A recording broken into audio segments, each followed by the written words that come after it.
Hello, everyone. We're very excited to be here. Do you hear me? If you hear me, please say something in the chat so we know that we can start. Hello. Hi, Kanaka. Hi, Claire. Hi, Melanie. Hello, Fabian.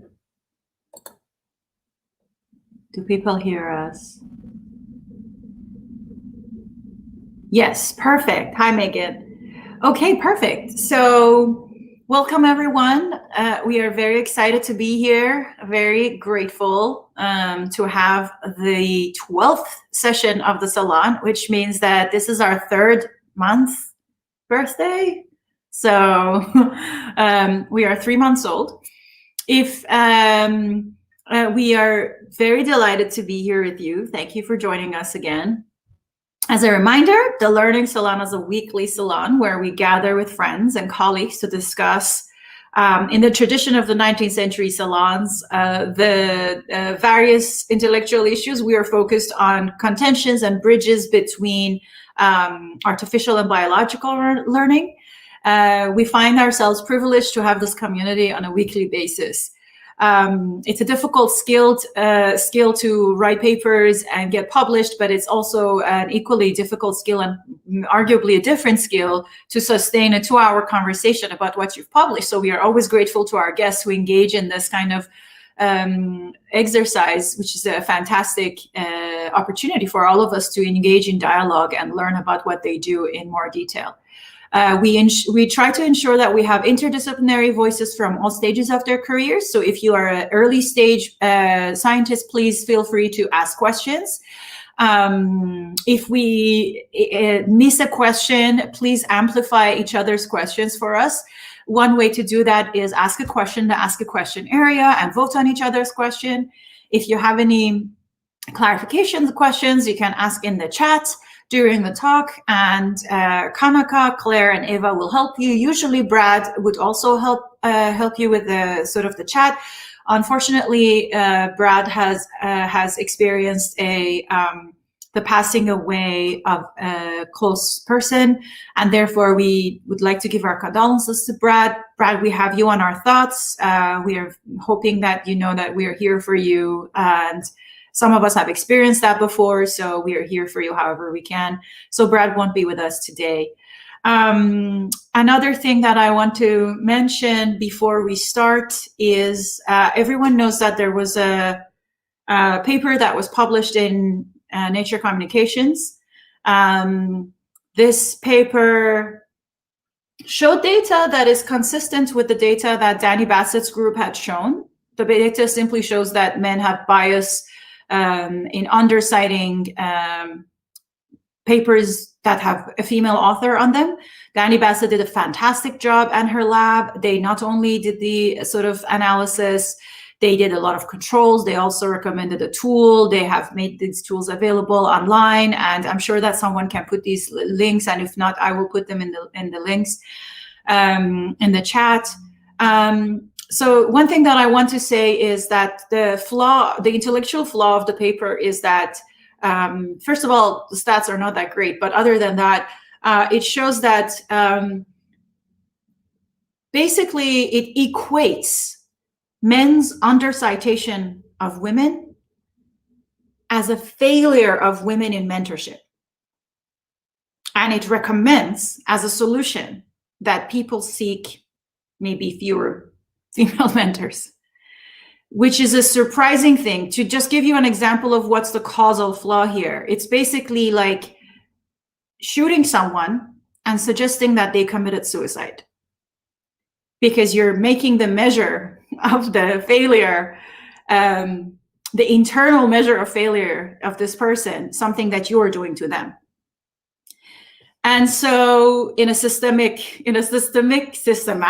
and statistically grounded way. So I really recommend that you take a look at the paper by the Bassett group that Kanaka put in the links, especially look at figure 3, look at the orange and the purple bar and judge for yourself. But these kinds of failure modes that are insulting and diminishing the worth of so many female mentors in science is unscientific, and it's better suited for Fox News and definitely not a Nature journal. And so it's quite sad, to be honest, that we've had to deal with this. So just wrap it up and summarize what I just said, equating men's citation bias with women's failure in mentorship is like shooting someone and calling it a suicide. It's unscientific. It's better suited for Fox News. I think that Jovo and John want to thank their female mentors before we go to introduce Jess and go on with the Salon. Yeah, thanks, Ida. So I would just say the first job I ever got, well, I've only ever done science. The first mentor ever in college was Kathy Cho. And she was great, and she kindly put my name on a paper, and that helped me get into college. And then when I was in college, I emailed many faculty, probably 50 different faculty members at WashU. And one of them responded, and that was Dora Angelaki. She was kind enough to do research with me and kind enough to write a paper with me. There's no doubt in my mind that that paper was much worse because of me on it rather than her on it. And there's also no doubt the reason I got into graduate school at Hopkins was because of that paper. So there's no way I wouldn't be where I am today without her. So I'd just like to say thank you to her and all the exceptional female mentors in STEM and everything.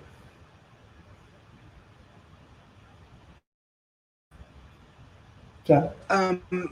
I actually wasn't aware that I was going to say anything, so this is actually, you know, off the top of my head, and having Ida ask about this made me realize something going back in time. My first teacher when I lived in Portugal was Donna Adelia Grad, who died tragically in a car accident, actually coming to my house, which is very sad, and I think of her often. But she, in fact, got me interested in mathematics and very much made me really like it. Then when I moved to England, believe it or not, I thought I was going to go into history or English or something in the arts.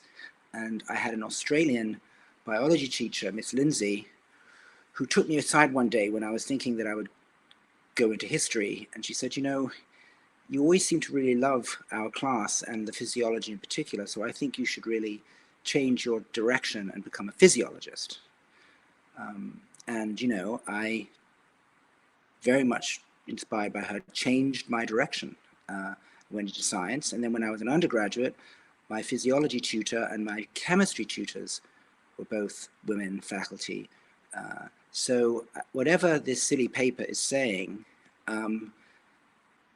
whatever it's claiming, all I can say, if you consider it a good thing, is that the opposite is true, because otherwise I wouldn't be in his salon getting on your nerves every week. So I thank all those women teachers for getting me into science. So I think we should just do what Kanaka said, which is garbage fire that paper. I hope I'm not misquoting you, Kanaka.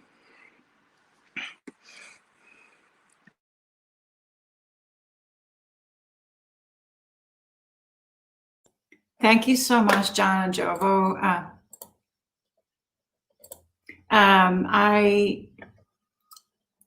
I'm going to introduce Jess. It is my absolute pleasure to introduce Jess. I met Jess at ICML, International Conference for Machine Learning, and she was introduced to me by my very good friend, Kim Stackenfeld, and she said that she's the kind of person that I would probably end up talking for hours, and I should be mindful to go to bed soon, because Jess is a fantastic hybrid of cognitive science and AI and psychology. She is a senior research scientist at DeepMind. She studies how to build machines that can flexibly build and deploy models of the world. And the reason she combines insights from cognitive science with model-based deep reinforcement learning and planning is because she completed her PhD in psychology at Berkeley with Tom Griffiths, which is known to a lot of people here. And she did her research before that with Josh Tenenbaum on intuitive physics at MIT. So she has this fantastic hybrid of reinforcement learning and the kind of the Bayesian tradition coming together in her research with a quite frankly, very mature for her age, philosophical thinking that you can see reflected in her writings, in her workshops that she gives at conferences. And although Jess is very young, I always regard her as a kind of a well-established senior scientist in my mind. She has a high place. One thing that I want to say is that the first time that I saw her give a talk, she was actually wearing a construction hat. And the reason for that would be obvious to you guys if you watch the video of this talk. And so I'm going to leave the video of the talk in the comments so that everyone can see Jess's talk wearing a construction hat. All right, go ahead, Jess, take it away. Thanks so much. That was a really nice introduction. Well, I hope that I can live up to that introduction with this talk, which is meant to be a bit more philosophical and hopefully will be interesting to everyone here. I'll just sort of, with the caveat that I didn't actually get that much sleep last night and it's late here, so hopefully I'll be as coherent as I hope to be, but we'll see. So also just as a note, I'm using Keynote, and so that like blocks my whole screen. So I won't actually be able to see any comments in the chat while I'm presenting, but you know, of course, like we'll have lots of discussion afterwards. So cool. Okay. So even better, you won't get distracted. My slides up. Yeah, maybe it's a good thing. Feature, not a bug.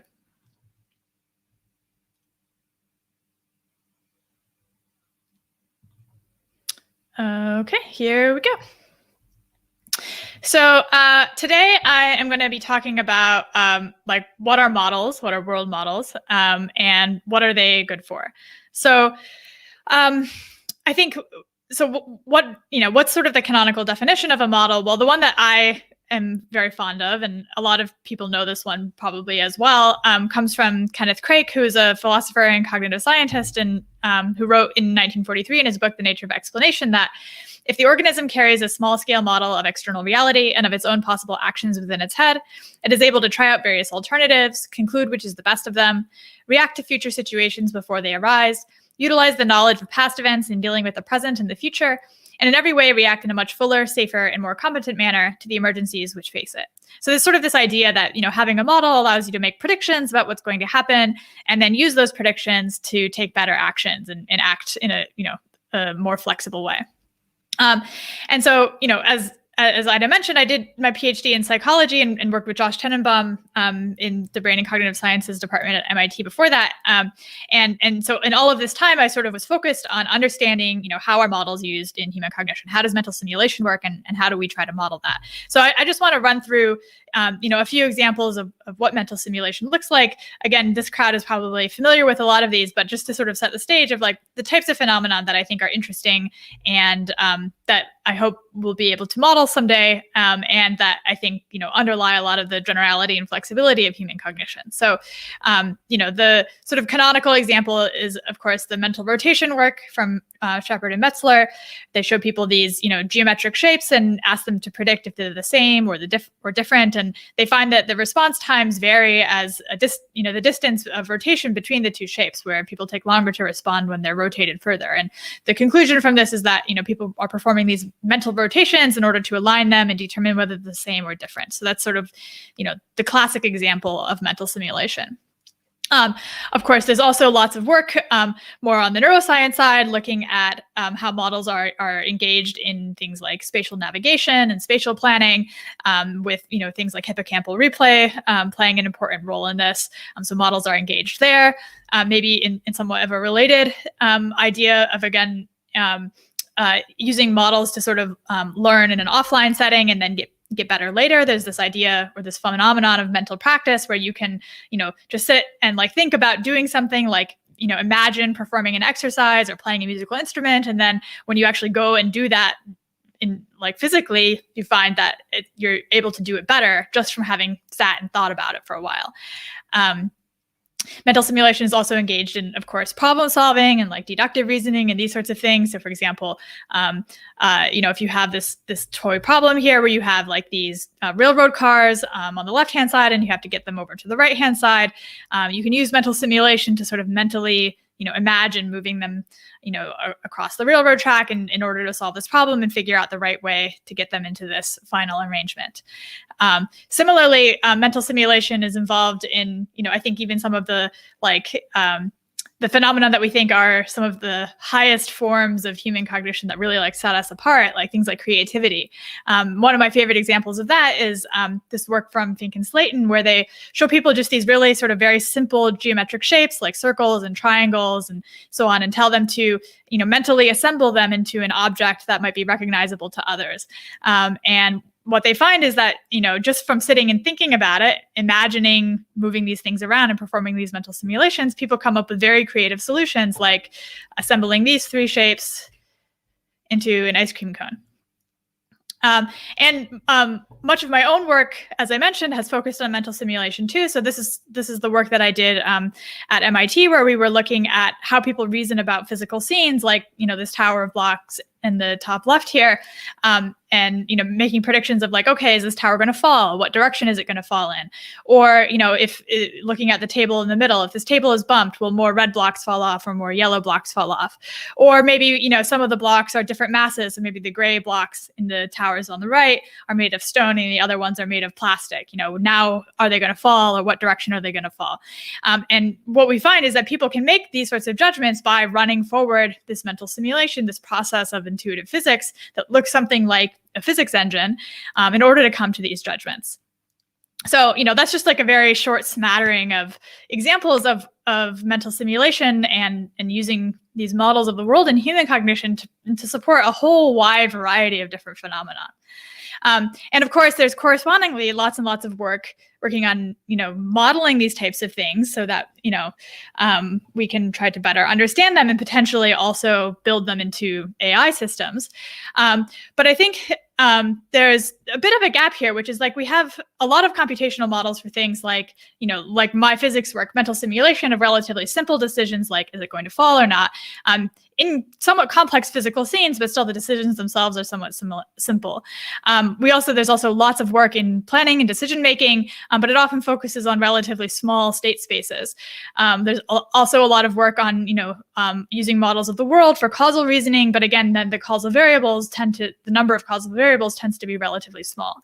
Of course, all of this work is really important and really serves as a foundation for understanding what's going on here. But the thing that I really find myself interested in, and the thing that I really would like to understand how it works is this. How is it that we build these types of structures out of Legos, even as young children, that exhibit this incredible compositionality and creativity and are very complex. And I think that we're very far away from really understanding exactly what are the processes that give rise to this type of construction. So that was sort of I think the where I left things at the end of my PhD. I was I really want to understand how to do this. So that was sort of, when I joined DeepMind, I then started focusing more on understanding how world models and deep learning are being used, partially as a way to understand how can we, get closer to this sort of vision of being able to understand how people build these incredibly complex things and interact with the world in such flexible ways, and how we can get agents to do it too. So I guess in summary, maybe DeepRL is the answer. So just as a quick recap for those of you who might not be too familiar with how RL works, the reinforcement learning setup is that you have an agent that's acting in the world. So the agent might be a person, it might be an AI system or an algorithm. The environment gives observations, like say images, and then the agent takes actions which affect the state of the environment, which then additionally to observations like images gives things like rewards, which tells the agent how well it's doing. So the canonical or early example of this is the DQN agent from DeepMind, where it gets in images of, say, a game like an Atari. It runs it through a deep neural network consisting of some convolutional layers and some fully connected layers, and then outputs an action like move the joystick up. And DQN can be trained to exhibit pretty powerful reasoning and beat humans at or exceed human level performance at a number of Atari games, like you can see in Breakout here, is the agent having learned to play this game. And model-free DeepRL as its name might suggest, doesn't involve a model of the world. So you sort of just directly learn to go from the states or the observations to actions, and you never explicitly learn, oh, this is what will happen if I take this action. And that, I would say, is probably the majority of focus in deep reinforcement learning today. But there is also a lot of work going on in model-based deep RL, which, as the name suggests, involves having a model of the world. So again, another very well-known example of this is the AlphaGo and AlphaZero sort of set of algorithms, where they have a model of the rules of Go, and then they use that model to search over the different possibilities and learn how to play the game at super grandmaster level.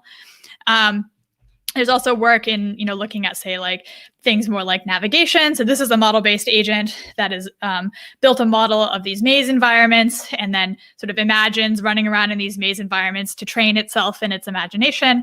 And that's what you can see here in the middle row is actually what it's imagining as it's doing this.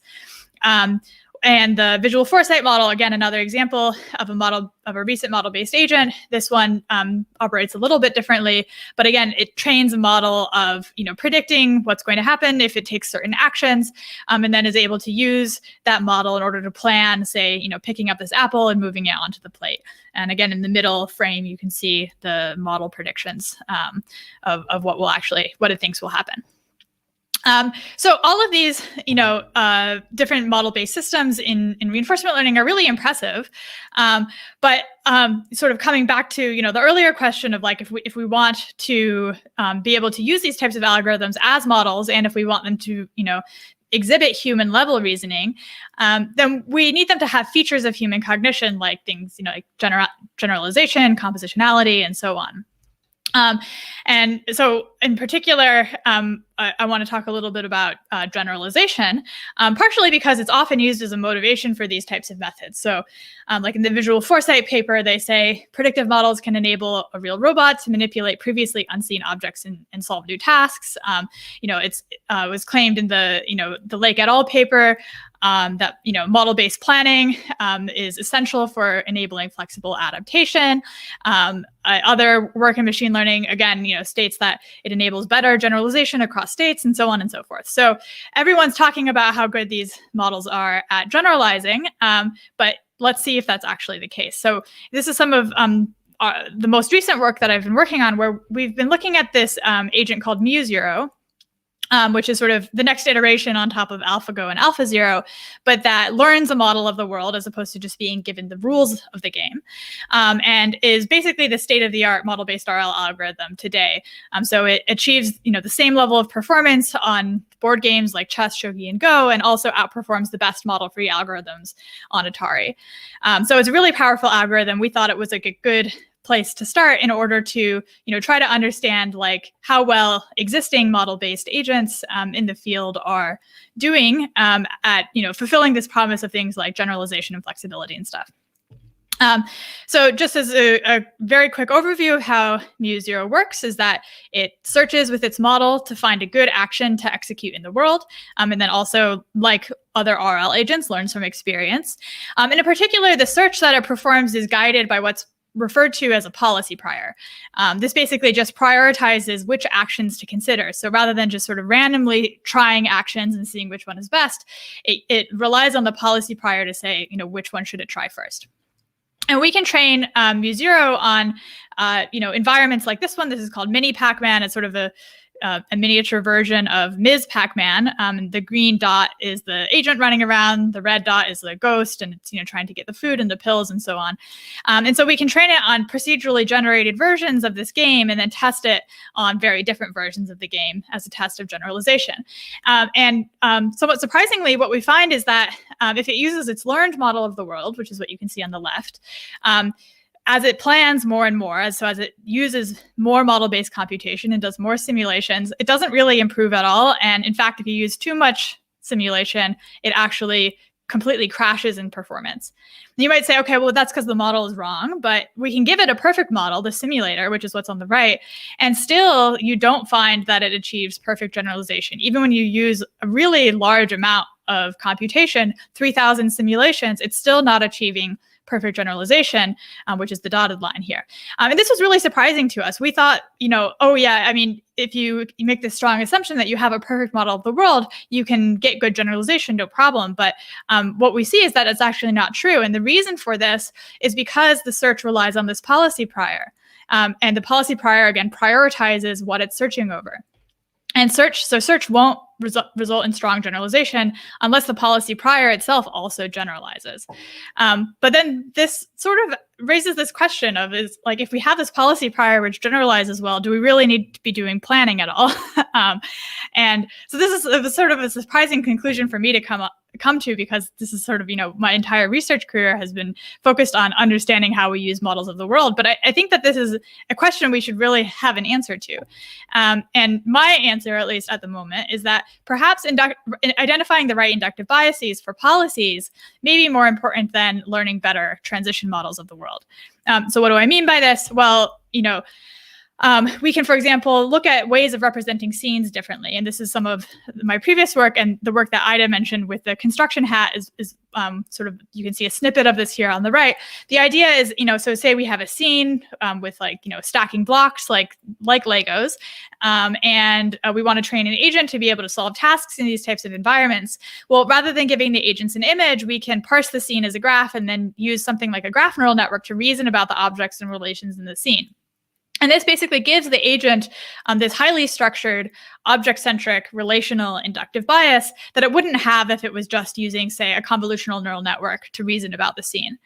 And what we find is that these sort of structured agents are massively able to outperform like your sort of standard convolutional or recurrent, baselines. But also, this is a type of scene that a pure planning or pure search just cannot make any progress on at all. You cannot solve this task just by trying to brute force it.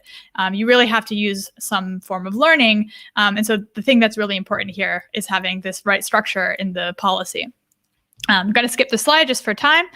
So just thinking about, how do we get this type of inductive bias into our agents, I think is a start. And it takes us closer to this vision of, how do we get closer to something like this, where we both understand how humans are doing this and how we can build agents that do this too. But I think really we're only scratching the surface, and we're pretty far from this. And I think to move forward, we need a bit of a shift of focus, both in machine learning, but also cog-sci, where I think there's this assumption that if we learn a rich enough model of the world, the rest will fall into place. And I don't think that that's quite right. I think this places too much emphasis on transition models and not enough on the more general question of what's the right structure of knowledge, such that it can be efficiently transformed into actions and support strong generalization. And, transition models might be one possible answer to this question, but I think there's others we should be exploring too. So, that's it. Just to reiterate, I think that having a good forward model, even a perfect forward model, isn't enough. And we can get pretty far and get something that looks like model-based reasoning without learning an explicit model, but then this requires us to make a whole bunch of assumptions. So maybe one of the things we can talk about is, what are sort of good domain agnostic representations that do give us this type of generalization that we care about? And, what do we need in order to be able to better understand how humans are acting in these really complex, high-dimensional scenarios? Okay, that's it. Thank you. Thank you, Jess. That was the first time that we didn't even need to give someone the warning. You were very on time, 15 minutes. This was absolutely fantastic. Who wants to go first? All right, go ahead. I'm willing to do it this time. Is that all right? Thank you very much. I found that really very exciting. And I have to say, it zeroes in on what I'm most puzzled by. And it's interesting, your conclusion at the end. So I'm going to try and do this in a few questions. One is, I loved it when you brought up the Miss Pac-Man variant, because before you came on, it was exactly Pac-Man that I was talking to Ida and Josh about. And it's bugged me, and I felt kind of embarrassed to bring it up, but now I'm not. I showed this Pac-Man, and I'm going to ask. But I'm going to do this in... because it's all so deep and interesting that I don't want to get overexcited and forget my questions. So my first one is the silliest, or maybe they all be kind of silly, is when you showed that visual on Mhm. Dreamer, I think it was. Is that, yeah.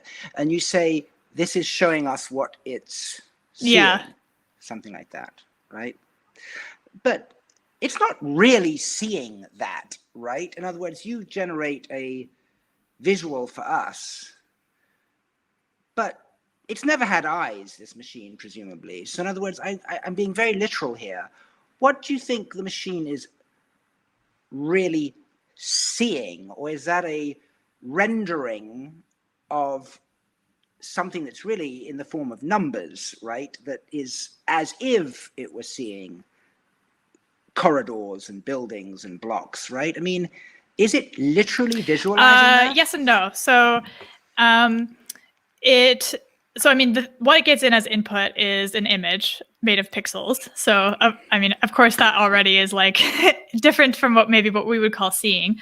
And what it does is it trains a model to predict like what is the pixels it's going to see at the next time step, and what is the pixels it's going to see on the next time step. So it can literally reconstruct what it thinks it's going to see pixel by pixel. It does have a latent space, so it's not required to reconstruct pixel by pixel all the time, but it can if you ask it to do that. And so that's sort of what you're seeing in that visualization. But I think this is, I mean,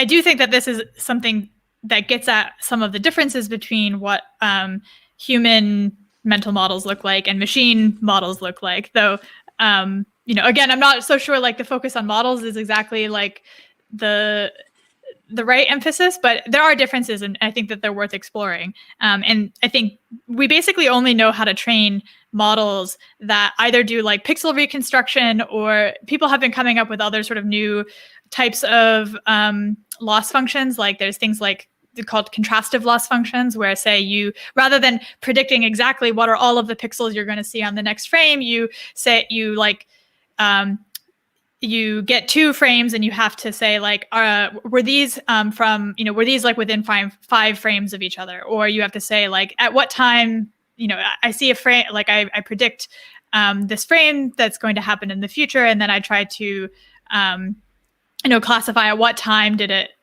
occur in the future. And so it's able to sort of like learn this latent space that it can learn and transitions over without necessarily needing to reconstruct everything. But it still feels like quite different from, at least intuitively, what you would think. And I think what people have, written about is that human mental models that are very like, they are somewhat like schematic. So they involve like, kind of the,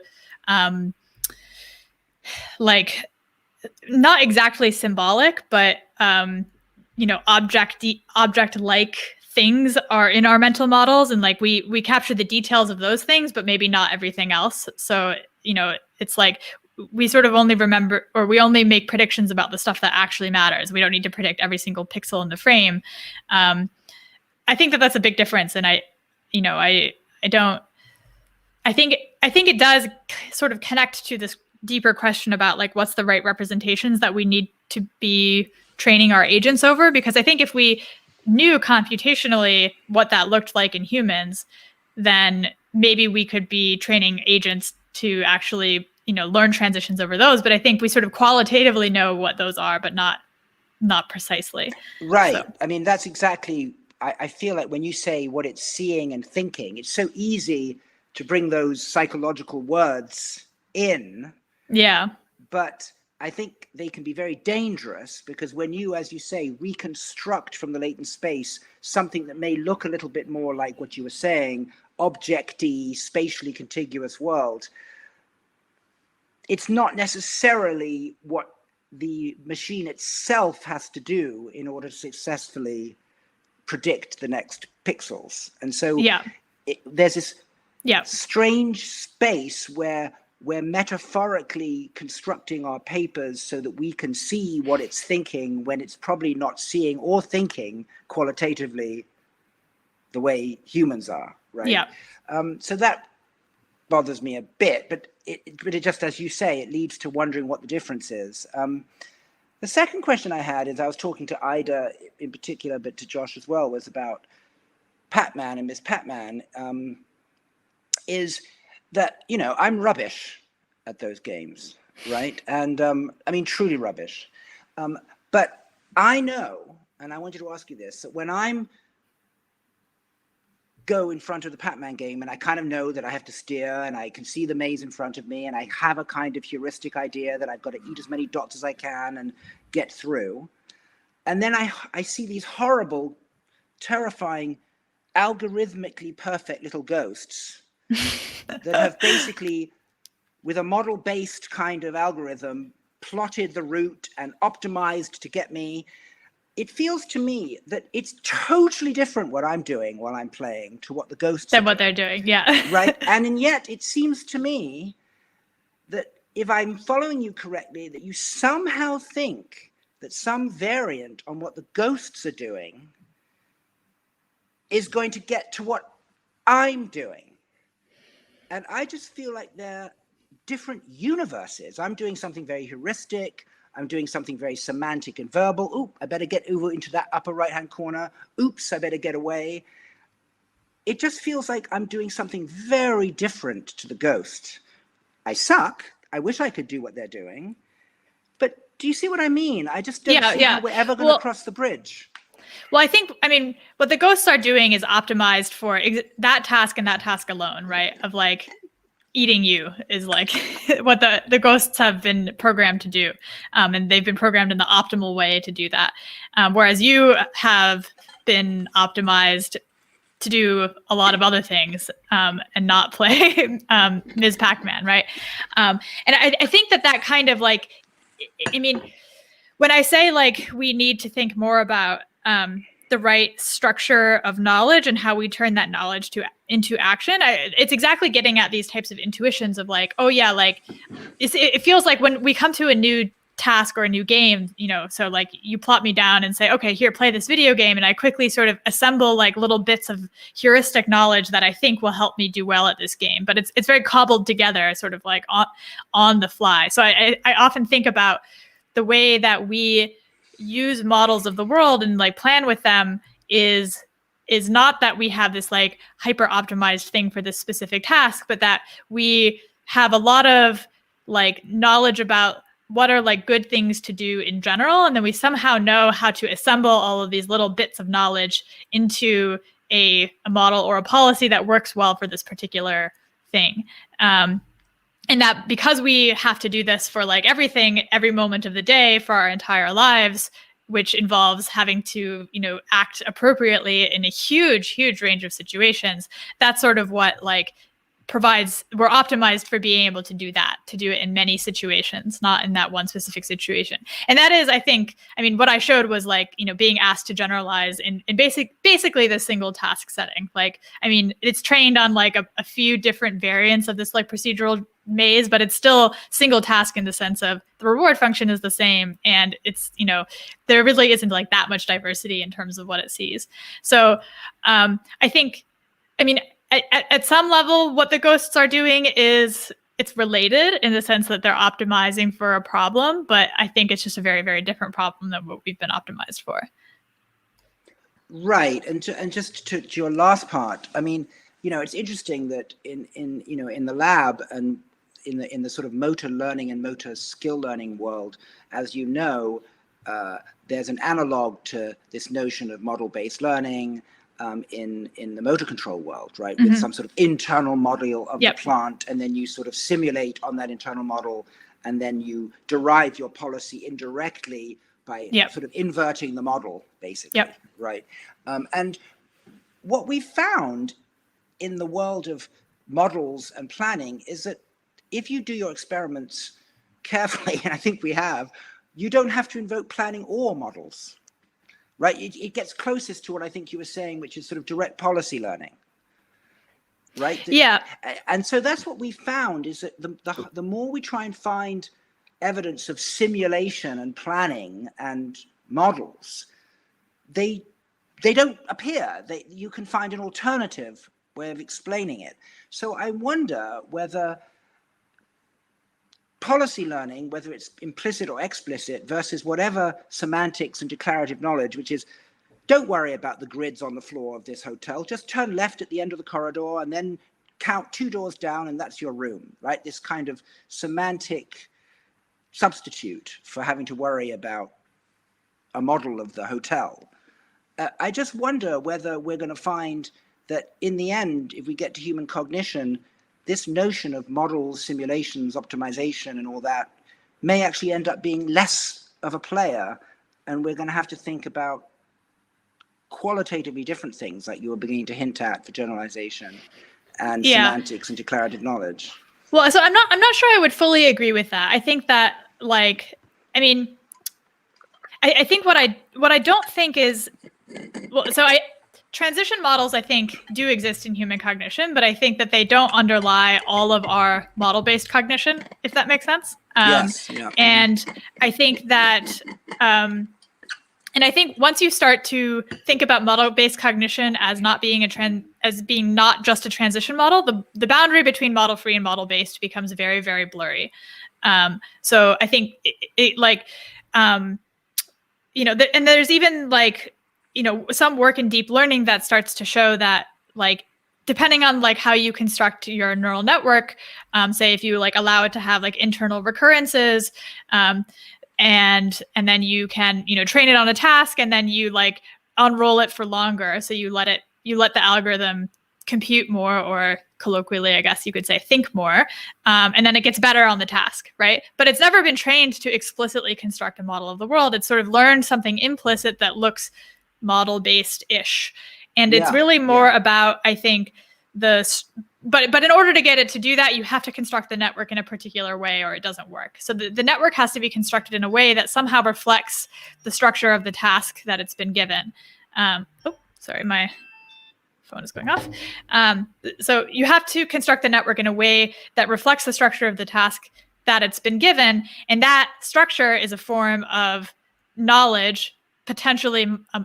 And I would say that structure constitutes world knowledge in and of itself. So I guess like whether you want to call that a world model or not, maybe not. But I feel like the boundary between model free and model based is actually really blurry. And even in, for example, in deep or in reinforcement learning in general, we talk about, say, like Q learning, and which is like learning the value of actions. And this is typically considered to be a model-free algorithm, but I actually think of it being more like a model-based algorithm, because it's a model, but it's just a very impoverished model, right? It's a model of what actions are good to take, as opposed to a policy is just which action should I take. But a value function is like, how much reward am I going to get if I take this action? And that's a predictive model, is predicting what's going to happen in the future.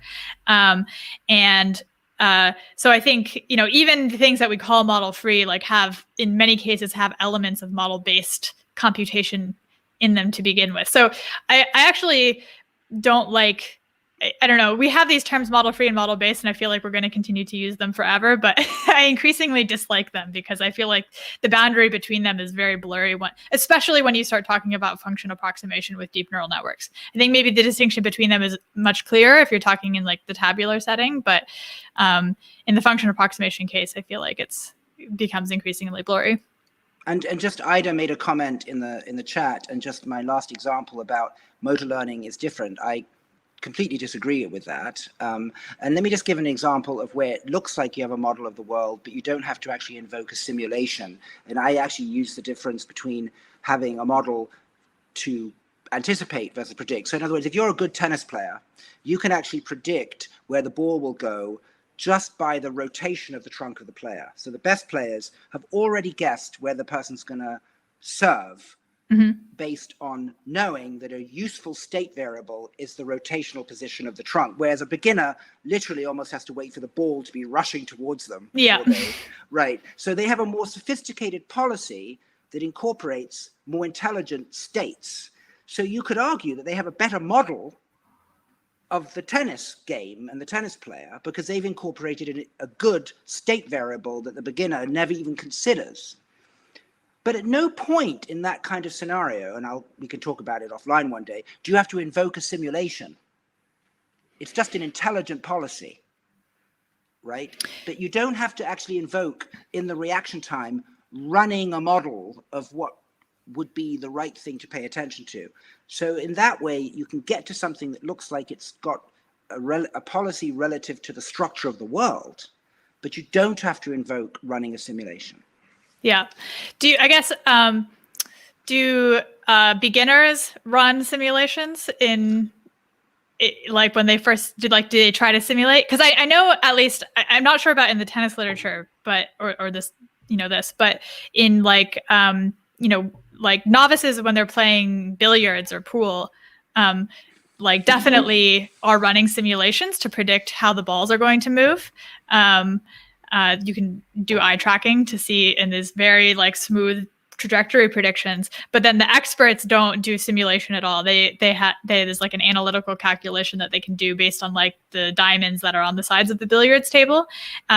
This was a phenomenon I was actually really interested in during my PhD, that like you have and there's other instances of this too, where you see, it seems like people use model-based reasoning at some point to help solve the task, but then as they get better, they like figure out a better strategy for solving the task. And so I think there's also this interesting interplay between like model-based is sometimes can maybe be used as a way of bootstrapping your model-free knowledge, or like better knowledge via model-based learning, even if you then can throw away the model eventually. I don't know if this particular case is an instance of that. Right. We've actually argued something like that. Exactly.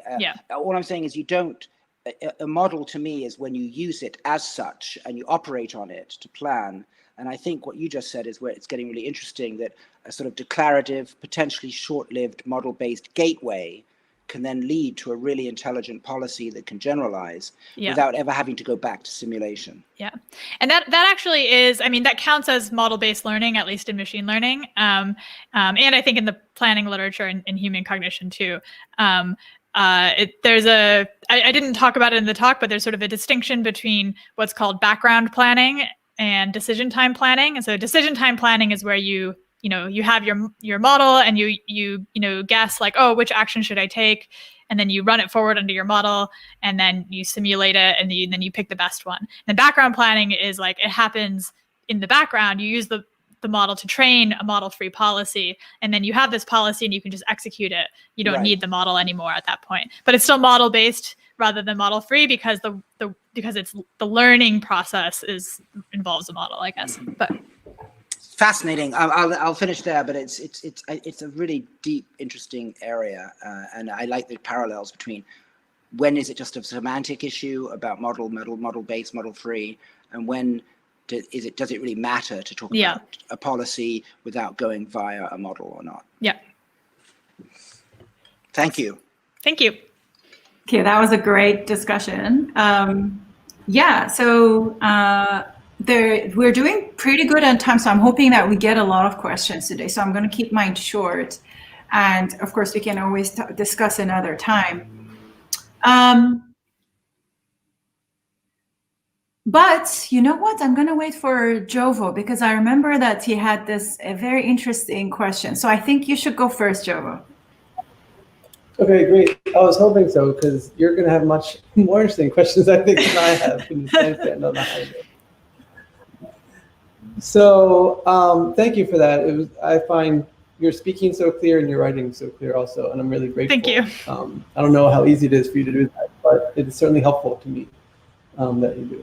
So I guess just as an aside, something I noticed when you guys were talking about model-free versus model-based, this comes up for me in statistics all the time.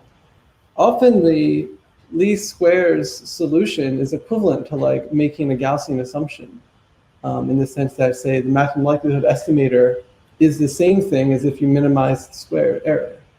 And the minimized square error approach is typically talked about a model as being model-free. And then if you make a Gaussian assumption, people talk about being at a model-based. Mm-hmm. And the procedures are sometimes different, but the answer you get is the same. And the interesting thing in statistics is the interpretation can be different, because in the model-based one, there's assumptions about your ability to generalize. And you can make strong claims about if further data were sampled under these assumptions, then we would have such and such probability that we'll get certain kinds of things. And without that model, you can't make those claims because all you've done is basically minimize squared error. So I wonder if there's anything like that in your world in terms of the interpretation of model-free versus model-based. That's a good question. I mean, I think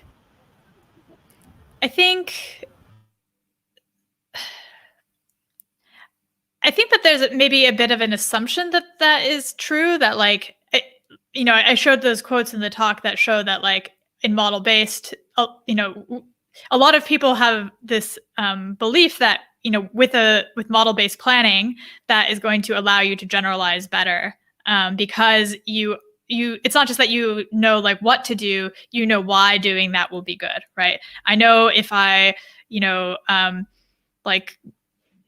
go to the store and get my groceries, then I'll be set for the next week, and then I don't have to do that, and that will, prevent me from having to, go and interact with people too much right now, right?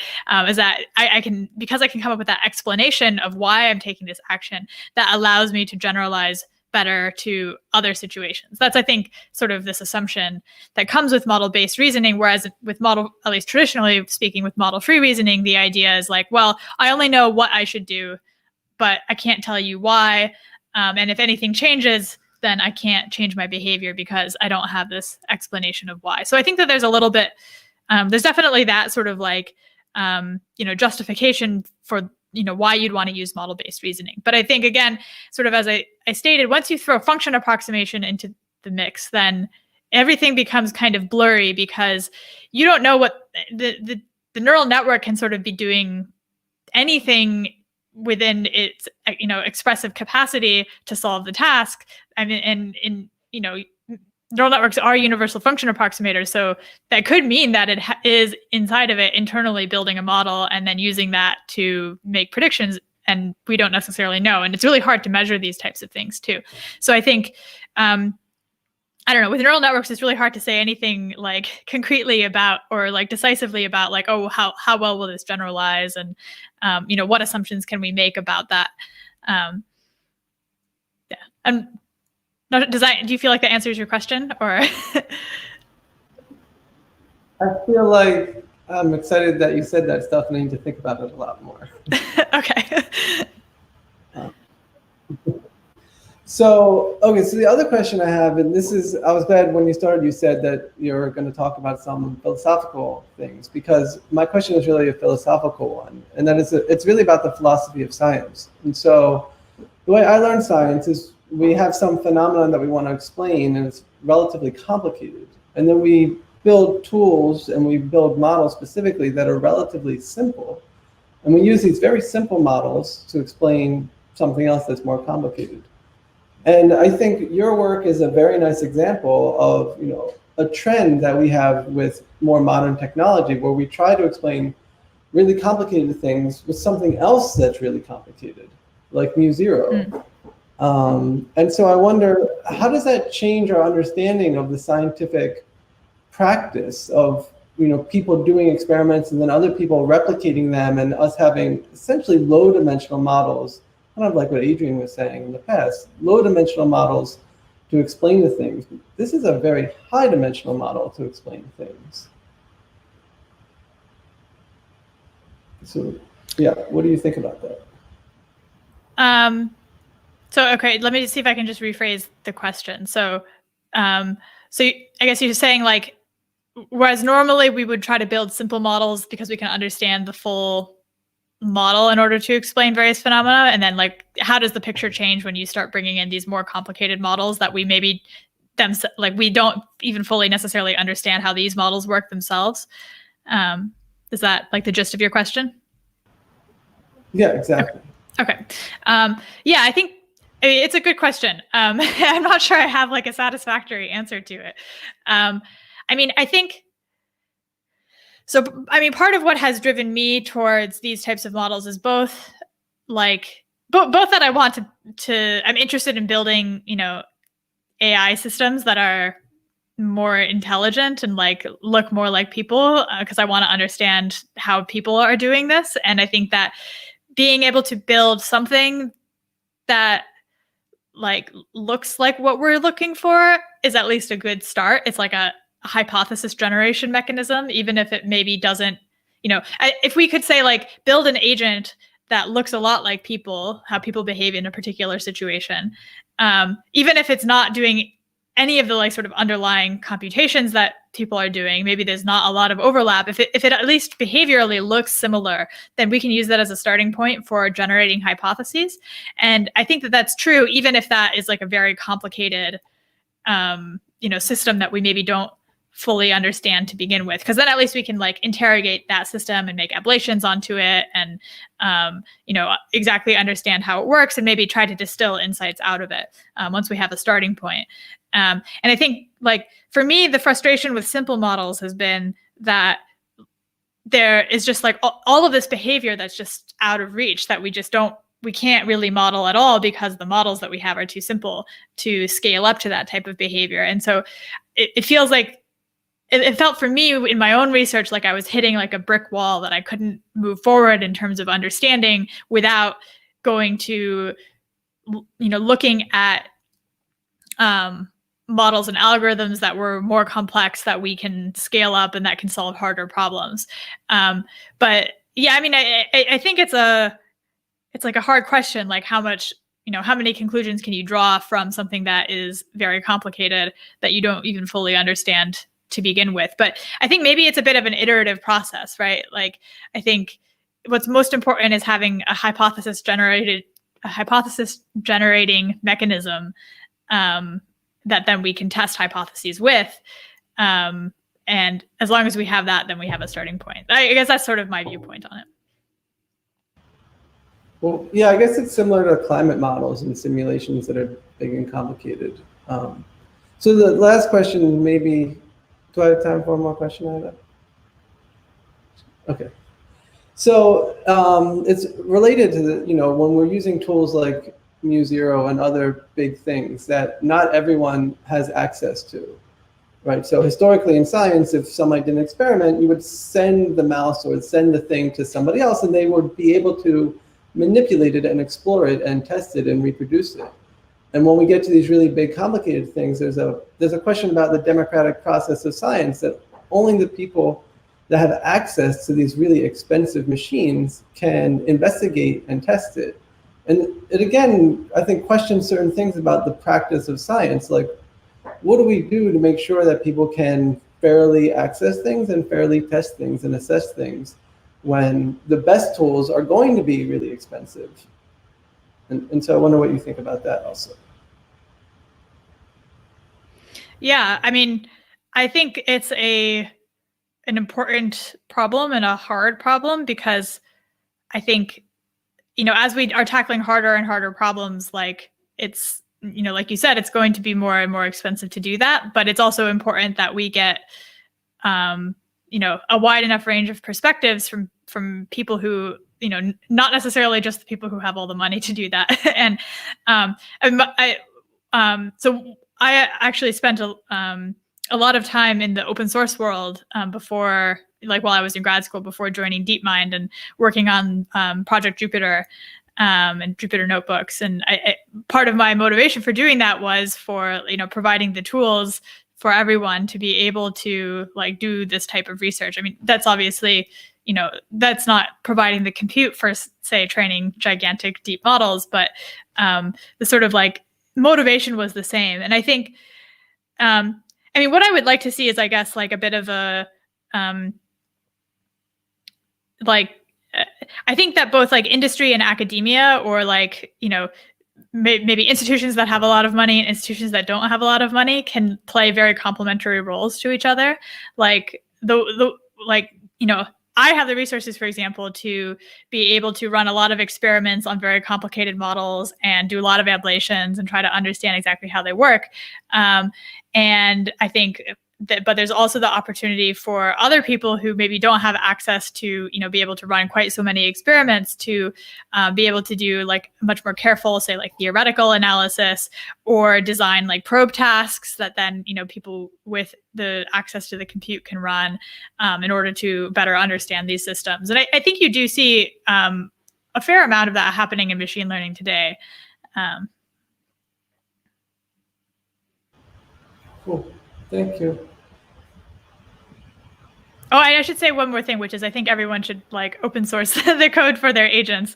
I know I haven't always done this even myself because it does take a lot of work, but I feel like that is an important driver of progress that, you know, at least being able to run and, you know, replicate the results that other people are producing, I think is really important. Thank you so much, Jess. So, right. So one issue with especially deep reinforcement learning agents is that they don't necessarily replicate because especially if you don't know what the sort of initial random parameters were.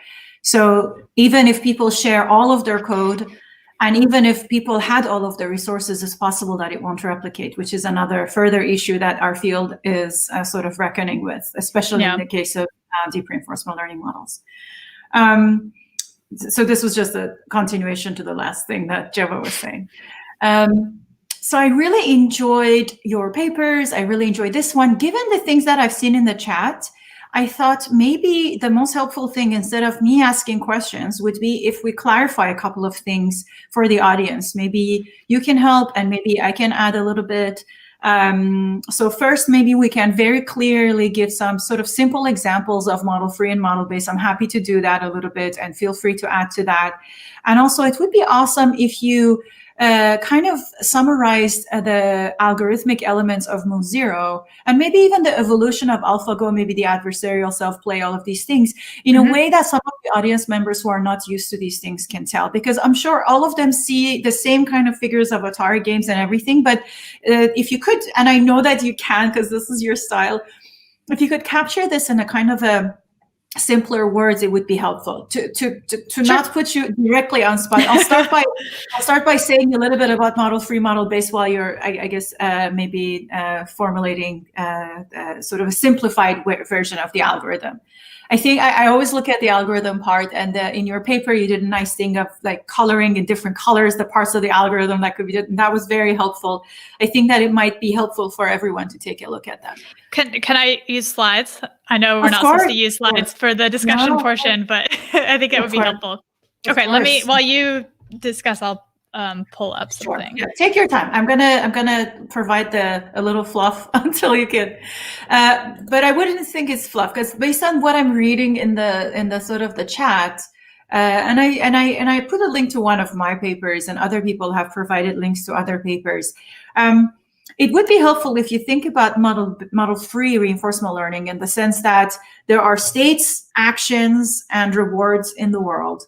The model-free reinforcement learning basically learns the value of actions, given you're in a particular state, but does not learn what state follows this or which states in general are linked to the state. It just knows that if I'm in this state, going left is valuable. It has this amount of value.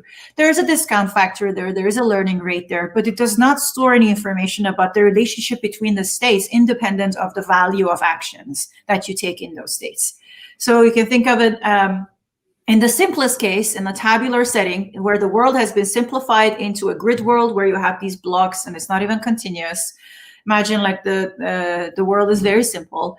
In that kind of a case, basically in every state, you have a table and you can look at that table, and the table says when you're in state 1 and cube 1 is square 1 and 1, take action right. When you're in square 1 and 2 and 1 and 2, take action right. Like so on and so forth, because it learns gradually that this is the sort of the best value action for each of them, and might give it a scalar value. Model based, on the other hand, would learn a one-step transition map separately and a map of rewards separately. So it has a table that says what reward you have for each state, and it has a kind of another kind of a storage, however it is stored, where you have a connection between, or a probability of transition between adjacent states. But it also doesn't have information about states that are further away. So you have to unroll one step at a time in order, or iterate over the states or over the policies in order to figure out whether from this location, if I want to go and get some bread, whether I should go left or right. So it does too much. It needs to do too much computation at the moment of decision, typically. Because of which there is some alternative middle ground kinds of algorithms. Some of them are a hybrid between model-based and model-free. Earlier work by people like Nathaniel Dawes suggested that human behavior is a mixture of the two, and it's possible that, for instance, when you don't know much, you might be using more model-based, and when you trust it a little bit more model-free. Or it has been shown, for instance, that OCD patients seem to show a more deficit in model-based type of behavior. But then we did some more work and we realized there might be intermediate things in between, where you can have a memory system that learns things that are connected to each other in a different way than the one-step transition model at different scales of connecting things, for instance, like the successor representation. This provides like a predictive map that, when it's combined with rewards, is faster at getting responses, although it's not as flexible as model-based. And combined with a memory replay, it could actually be as flexible as model-based in some cases. The advantage of this one was that it could train itself offline and it didn't need to learn everything online. Another advantage was it wasn't only limited to things it had seen, it could piece things together. And there are various kinds of algorithms in between in the mix of all these things. But I guess the most basic thing about, and also in the brain, one of the reasons that it's not so clear cut, some people thought model-based and model-free would have very clear cut striatal versus PFC components, but that's not the case. We see in a lot of neuroimaging work and a lot of various work has shown that both of them activate the striata, and both of them rely on dopamine and to some extent engage the prefrontal cortex. And therefore, one argument that some of us have put forward is that there is a role for dopamine in both of those types of behavior that we have been tagging as model-free and model-based. And for instance, the success representation might be one of the sort of explanations of it. No, it's not just me and my co-authors in the papers I'm a co-author on, but there are papers Jeff Schonbaum has with Sam Gershman. There are a couple of other papers here and there. Okay, I hope this was enough time for Jess to prepare a little bit with this kind of introduction. Then we have, deep reinforcement learning, where it's no longer in the necessarily in the tabular setting, although it could be, but it no longer just keeps a matrix or just one vector or something else. It learns with many, many layers, either in a model-free way or in a model-based way. And there's also the possibility of adversarial self-play, which is not just replay, it's a more advanced version of this. So I guess Jess would kindly tell us a little bit about that and explain how Mu0, perhaps you could capture the idea of the Mu0 algorithm. Sure, yeah, okay. So I'll do my best on short on the fly. Okay, let me give a little bit brief history of like the AlphaZero, Mu0. So the first iteration of the series of papers was AlphaGo, which uses it basically takes a bunch of human games of Go and it trains a neural network just to imitate those games. So to take the same actions that the human players took, and then it does that to learn a policy, which is just like a probability over actions. And then it uses that policy to sort of guide the search in the way that I was talking. So it says, prioritizes which actions should it search over in order to, choose which one it should actually play. And it similarly also, it trains a value function, which predicts not what action I should take, but how good is this action I should take? Or in that case, it's called a state value function. So how good is the state that I'm currently in? Like, am I about to win or am I about to lose, or is it somewhere in the middle, right? And so what it does is, as it's searching, it uses this policy to guide the search, and then when it reaches a new state in the search that it hasn't seen before, it uses this value function to estimate how good is this, and then it uses those value estimates to basically update its estimates of how good each action is going to be, so that it improves upon this original policy prior in the search. And then what it does is it ends up, actually, this is the adversarial self-play part. It plays itself because it's a two-player game. So on every move, it basically flips and it says, okay, so the first move, I am pretending to be the white player. And then on the next move, I'm pretending to be the black player. And then it keeps alternating back and forth like this. AlphaZero was the next, or AlphaGo 0, sorry, was the next iteration after AlphaGo, which introduced this idea of basically policy, approximate policy improvement. So rather than training on human games to get this policy, what it does is it purely bootstraps that policy itself. So it starts with just a randomly initialized policy, and then it performs the search to estimate the best action to take, and then it uses the results of that search, which is basically an improved policy. It then imitates its own result of the search, this improved policy. One thing I want to say, your slides are not on. Are your slides I know my slides are not on yet. So I think, but now is actually maybe a good time to put them on. Well, actually, let me just say one more thing first. So that was AlphaGo 0, and that was like the main innovation. And then with Alpha 0, they basically removed some of the additional, there was some additional like Go specific assumptions in AlphaGo 0, and Alpha 0, they removed those and then applied it to chess and shogi as well. And then in Mu 0, they took away the assumption that you know the rules of the game, and they learned the model as well. And then they also apply it to Atari. So that's the iteration of those 4 papers. But I have some slides that can, I think, visually illustrate this maybe a little bit more cleanly. These are not actually specific to Alpha 0. They are so this is a paper that I published at iClear last year, which is we introduced an algorithm called SAVE, but it's very, very similar to Alpha 0. The main difference is like the underlying learning algorithm that we use is that this uses just a queue function rather than a policy. So it's purely value based rather than policy based. So it's always just about, how good are each of my actions, and it doesn't have an explicit thing just saying what action to take. But you can pretend it's the same thing. It's the same like sort of at a high level. It's a very, very similar setup. So what we have is this queue you can think of as being the policy prior. So that's initially what it thinks are good actions to take. And what we do is we use that to guide the search. And then this gives us a new policy from which we can execute our actions and get rewards. And what we do after performing the search is then we have this loss, which tries to make the policy prior be more similar to the policy that it got after search. And so what does it mean to improve the policy as a result of search? I guess I can show some more. Would it be helpful for me to show some of the details of the search itself, or is that getting too detailed? I think it might be helpful. And also recapping. Now that you told us about this, maybe recapping after you show so people can remember it before you go into detail. Right. So, okay. So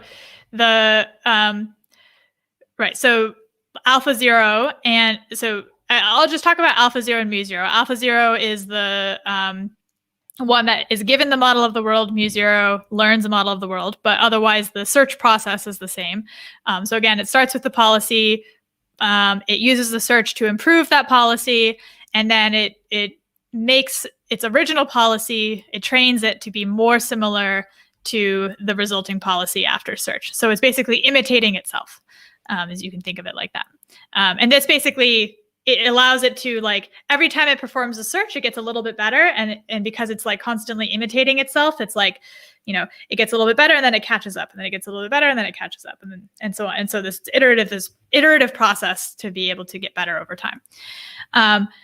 So the way that the planning search procedure works is like this. So you start at the root of the search tree. So that's S0 here. And we have a set of Q values which estimate like how good each action is to take. We also know how many times we visited each action. And then what we do is we expand the search tree until we find a node that we haven't seen before. And we expand actions that are according to a policy, which basically balances like what does it think is the best thing to take, and like what is the what are things that it hasn't tried yet. So it tries to explore a little bit, but it also tries to exploit what it knows to be the best. So okay, then we reach a node that it is hasn't been seen before, and I mentioned this before, we are going to estimate its value using this value function. So that says, like, how good is it for me to be in this state? And then we use this value to update our estimate at the root node of, like, how good is it to take, like, this branch right here. So we use the value of the node below it to update this estimate of the action. And then we also, like, say, okay, now we visited this once, so we increment our visit counts too. And so we repeat this process a whole bunch of times, going down the tree until we find a node we haven't been to, and then we evaluate it and then back up the result, again, updating our estimate of the actions at each time. And then after we've done this a whole bunch of times, then we have both at the root node, an estimate of how good each action is to take, and the number of times that we visited each action. And specifically what AlphaZero does is it takes the number of times that it's visited each action, and it uses that as the new policy to regress towards. So but I think the high level picture to take away is what these algorithms are doing is this form of sort of like self-imitation learning, or like this sort of, I think the canonical term for it is like approximate policy iteration. But it's, uses search to get a little bit better, and then it imitates itself. Thank you so much for that. I think I'll keep it at that because I want to get to the questions as fast as possible. And so I hope that explanation helped people in terms of sort of understanding a little better. It helped me definitely. I hope that it was helpful for everyone else as well. So let's go on with the questions. I'm going to call people. Melanie, you are, as always, the highest voted question. I hope that Melanie is here and we can have her on the screen. It's like the Melanie Mitchell is our most voted, highest voted questioner.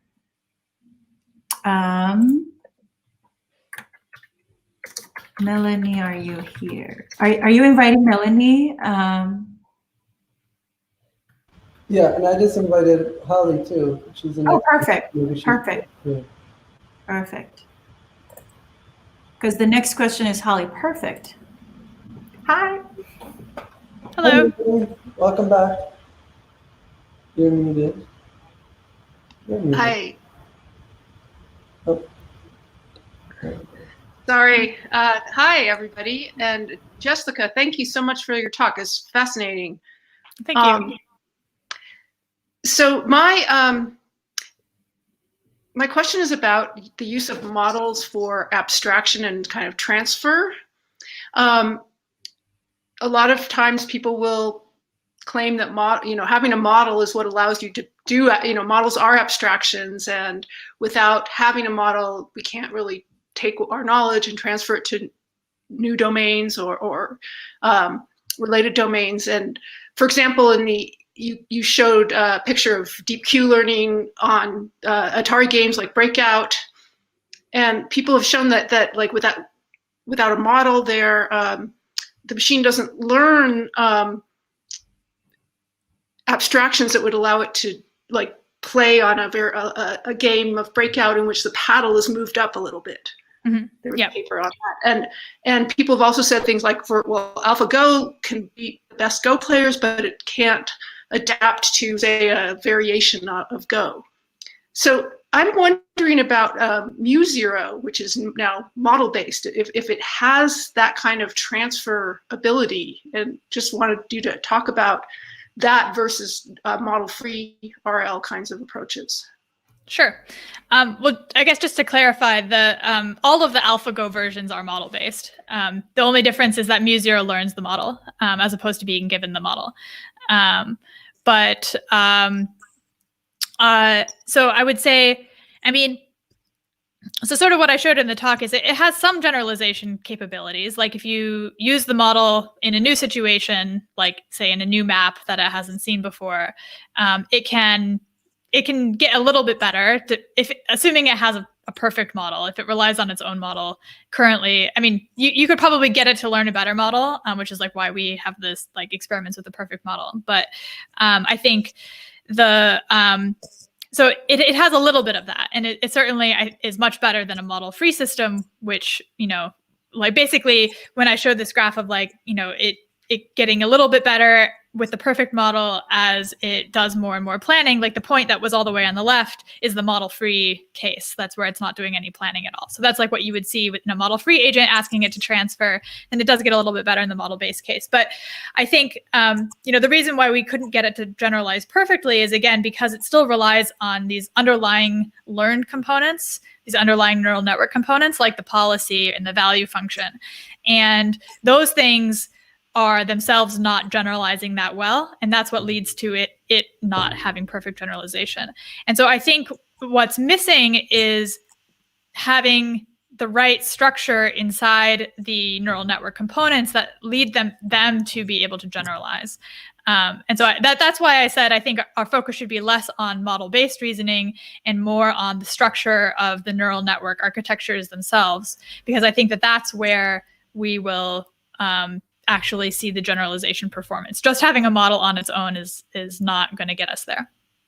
So let me just ask that in terms of like the Atari games, because they're so much simpler than Go, et cetera. So like Breakout, when a human's playing the game, presumably, we abstract this notion, okay, there's a paddle, there's a ball, there's bricks.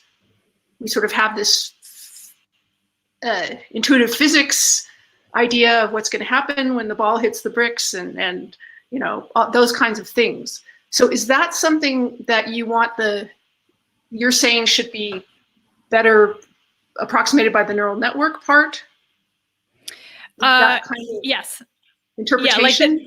Basically, I mean, what a policy is it's just a way of like, the way that I like to think about this is, we have knowledge about the world, and we have some process by which we turn that knowledge into action, right? And so like you just said, like when we're playing the game of Breakout, we have knowledge about the objects in the scene, we have some knowledge about the dynamics, and we somehow turn that into action. Now, whether that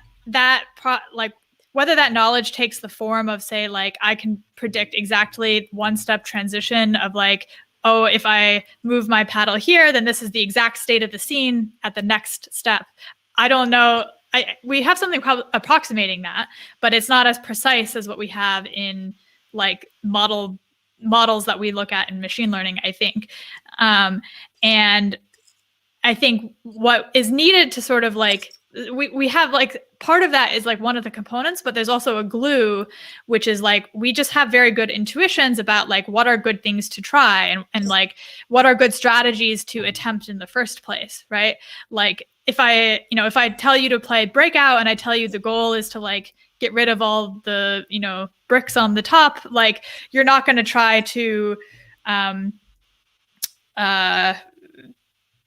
I guess Breakout is maybe a little bit of a hard example, but let's say you're playing like a different video game like Mario or something, right? And I say, okay, the goal is to get to the end. You're not going to try to like jump into the spikes or like, run into the enemies on purpose, because you already have an intuition that like doing that is going to prevent you from getting to the end.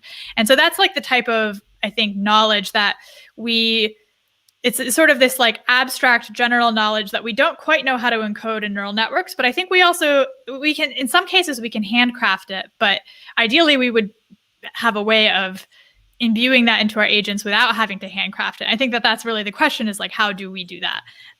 So it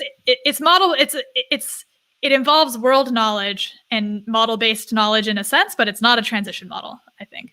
Right. It always seemed to me that the hardest part of reinforcement learning was figuring out how to get the agent to perceive a state, like what is a state, and how do we, how do we perceive a state of the world? Yeah. And go ahead. So I think that, there is a lot of work currently. There's a lot of people interested in looking at these more like structured scene models and object-centric models, where say you parse out, what are the objects in the scene, and then you can feed. So there's like this type of neural network architecture called a graph neural network that I mentioned very briefly in the talk. But basically what it does is you assume like each object in the scene, for example, is like a node in a graph, and then you can do reasoning over this graph, and the neural network sort of learns like what are the important relationships between the objects in the scene, and how do those relationships, how are they relevant for the task that it's being asked to solve or optimize for, and it's able to it exhibits, I mean, I don't want to call it quite human-like reasoning yet, but it exhibits something that looks more structured and relational and like conceptual than what you see, say, like a convolutional neural network doing. And so there's a lot of like interest in developing in both the perceptual side of these things. So figuring out how do you extract like the objects from an image so that you can give it to this reasoning system, and then also developing those reasoning systems that act on those object representations.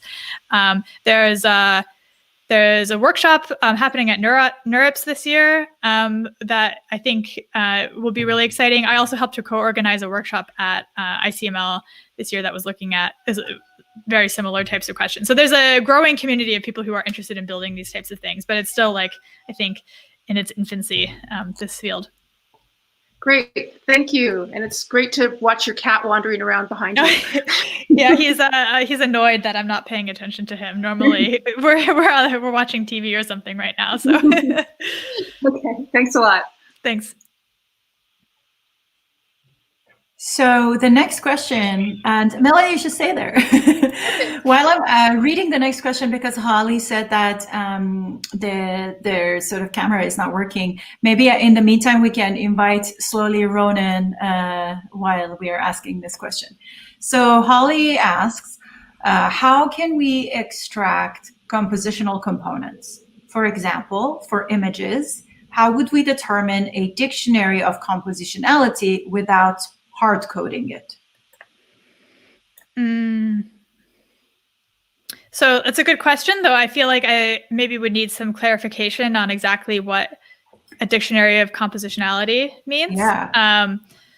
I mean, I think like these sort of object-centric models that are like pulling objects out of images and then doing reasoning over those is a good like first start. I think those aren't the full answer because, you know, like the concepts that we want to reason over may not necessarily like, and well, an object, even if itself is like a very dangerous like thing to talk about, what is an object, right?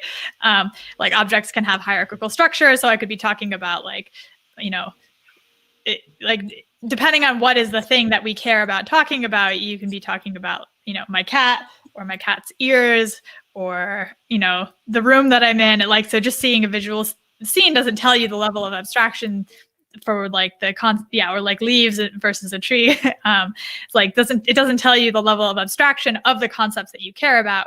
And I think that we don't have any great solutions yet for correctly identifying that level of abstraction. But I have the intuition, at least, that say, I don't know, something along the lines of like doing like multitask learning. So if we train agents over, you know, if we can sort of figure out what's the optimization problem that is driving pulling out the right level of abstraction, and then we, you know, try to do this for many, many different tasks in a wide diversity of situations, then maybe that will give us some sort of general knowledge that applies to many different things. But I think it's kind of like an open question to what extent that will work. But that's really like, that is the question.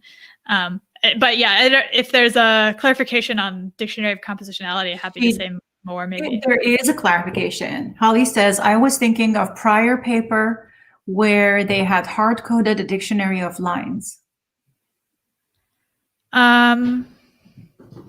Which enabled a compositional model of shape for categorization.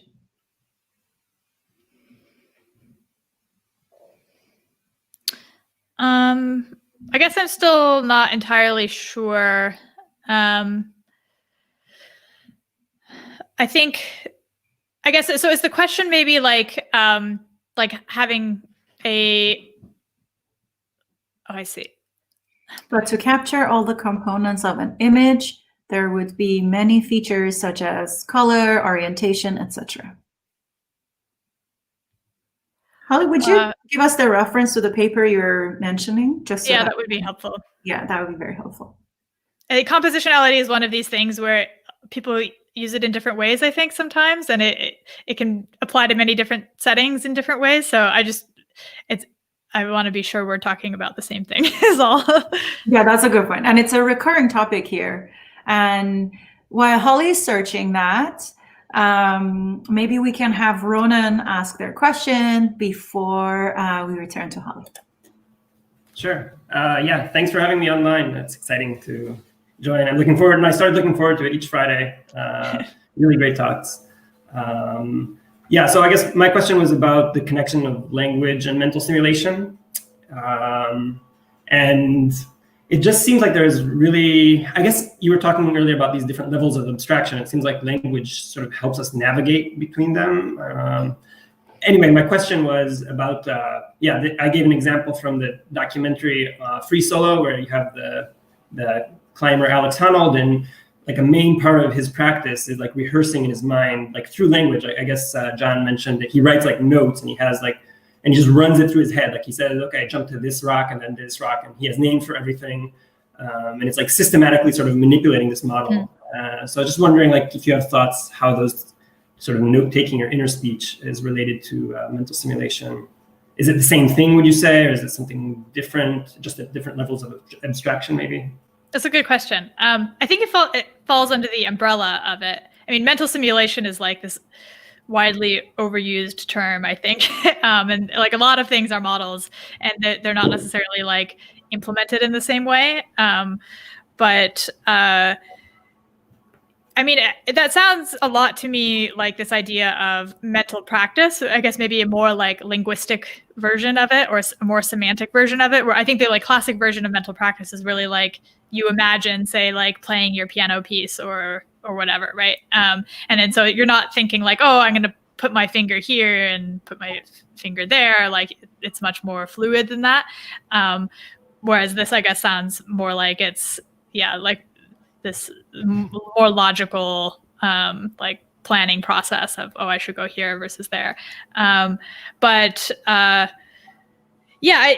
guess, I mean, I think language probably does play an important role here, both in the way that I think language has like an interesting interaction with generalization and model-based reasoning, that a lot of RL, I mean, the whole principle of RL, right, is like it's trial and error learning. So you have to try something and then figure out if you did it correctly or not. But in most cases, we don't actually do that as humans, right? We like tell each other like, oh, like, you should do this thing, or can you help me with this? And the way that we communicate to each other gives information about what the task is, what are good strategies to solve the task. And presumably, like, we can, like, my guess would be is like this sort of like internal process of like talking yourself through a plan. It kind of has a little bit of that same flavor to it, of like you're communicating to yourself, like what are, good things that I should think about or try. I think that it would be nice to have more of a bridge to language here in general, I think, because it maybe solves some of these problems of like, or maybe not solves, but it forces us to think more, I think, about some of these problems of like what, where does this rapid knowledge come from that we know how to solve tasks? Well, it's not that like, you don't just like, most of the tasks that we find ourselves in, as I said, are communicated to us in some way, and that already provides a lot of information. And so I think having a way of transforming that information that's encoded in the language or embedded in the language description into the components that we need either for our model or our policy, that translation mechanism, I think, is really interesting, and we don't really know what that looks like yet. But one thing that you reminded me of when was a recent work that tries to sort of bridge language and mental simulation. It's called AlfWorld. I don't know if you're familiar. I think it's in Europe's in 2020, and they have Alfred as an embodied for navigating like kitchen, like house environment, like 3D simulator. And then they combined that with Text World, which is a text-based game environment that does like kitchen, also like house, but in text version. And they show that I think that they can use the text-based game for planning in some sense, and it helps like the low-level motor control of the Alfred is like, it's much harder, like longer horizon planning. And when you can do it in language, it's like quick, like you just need pick up something instead of navigating all the way there and finding it and picking it up. So it's like programming in assembler maybe versus programming in Python, or I don't know, something like that. I thought that was interesting. I'll put it here. Cool. I think, I mean, the question of like the being able to easily solve a task sort of in the more say linguistic or like abstract space, and it being really, really hard in the low level like motor control space. I think part of what's missing too is like, I mean, everyone I feel like agrees that abstractions are important, right? But like there's something about being like, I feel like the point of an abstraction is to translate the problem into a space such that it's now easy to solve. And I think that that's maybe one of the things that language helps us do, is exactly that. Is it itself is like partially that translation mechanism. But yeah, I think I have seen the paper but not read it, so it'll be interesting to read it and check it out further. Thanks for referencing that, Ronan. These are my colleagues that I'm doing active projects following up on this with. So I was surprised. I was like, did I say that? Was that my voice? Who said this? That was awesome. Thanks for referencing that. Yeah, it kind of feels like, I think Melanie was referring to it earlier, that you kind of, you sense the problem even before the language. Like you feel like it's similar to something else. It seems like it's even before you can say the word. You feel like it's something else. So I don't know where that's coming from.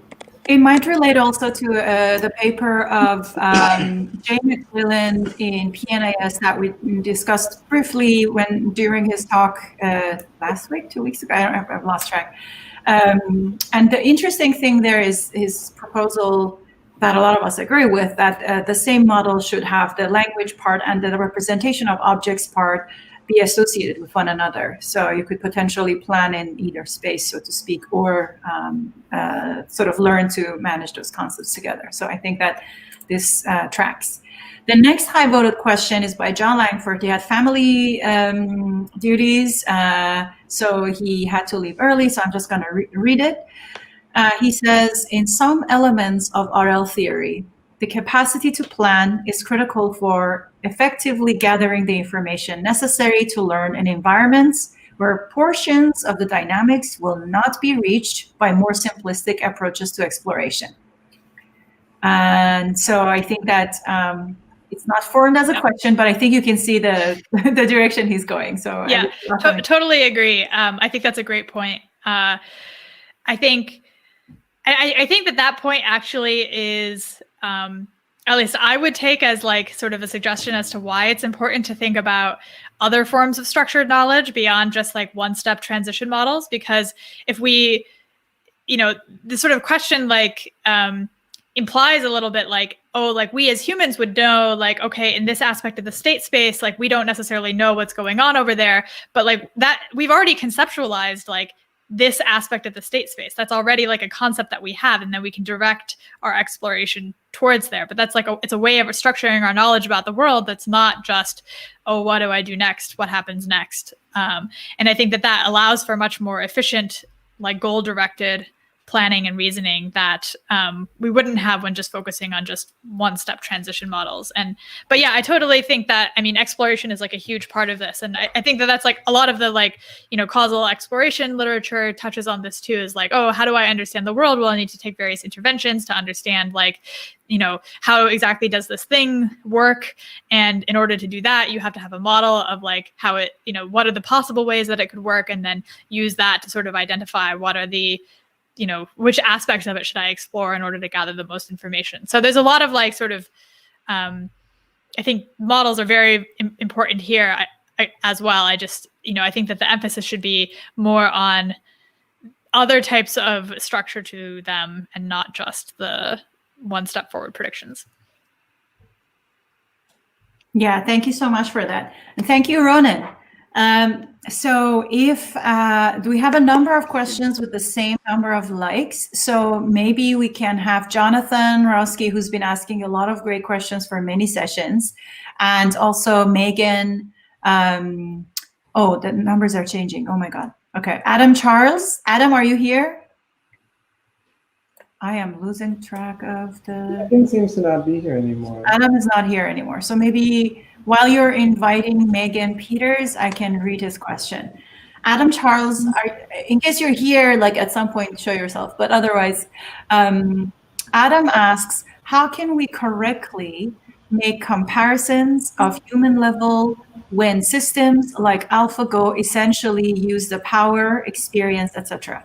That's out of reach of the typical human. So is it human level if the amount of resources used and the amount of experience and power is not human level? So I feel like this type of question is a little bit comparing apples and oranges, because what we're ultimately interested in is figuring out how to get a system that is able to reason flexibly the way that humans do, but you have to compare the full amount of experience. Humans have millions of years of evolution behind them that supports our intelligence. And if you look at a system like AlphaGo, I mean, it does train on Go way more than a single human does, but it has a lot less experience overall than humans as a species do. And especially if you consider like the richness of the world that we live in, the simulators that we train agents in are so impoverished compared to that. So if you consider like the amount of data and richness that we have come to develop our own intelligence in, there's a huge amount of experience behind that. I think the more interesting question is like, how do we like train agents such that they get to a point where they're kind of maybe, at least this is particularly, I think, a question for if we want to try to model human cognition, maybe less so if we're just interested in developing AI, but how do we train agents such that we get them to a point which is more like around the point of like a human baby or a child, and then do the learning process from there. But I think,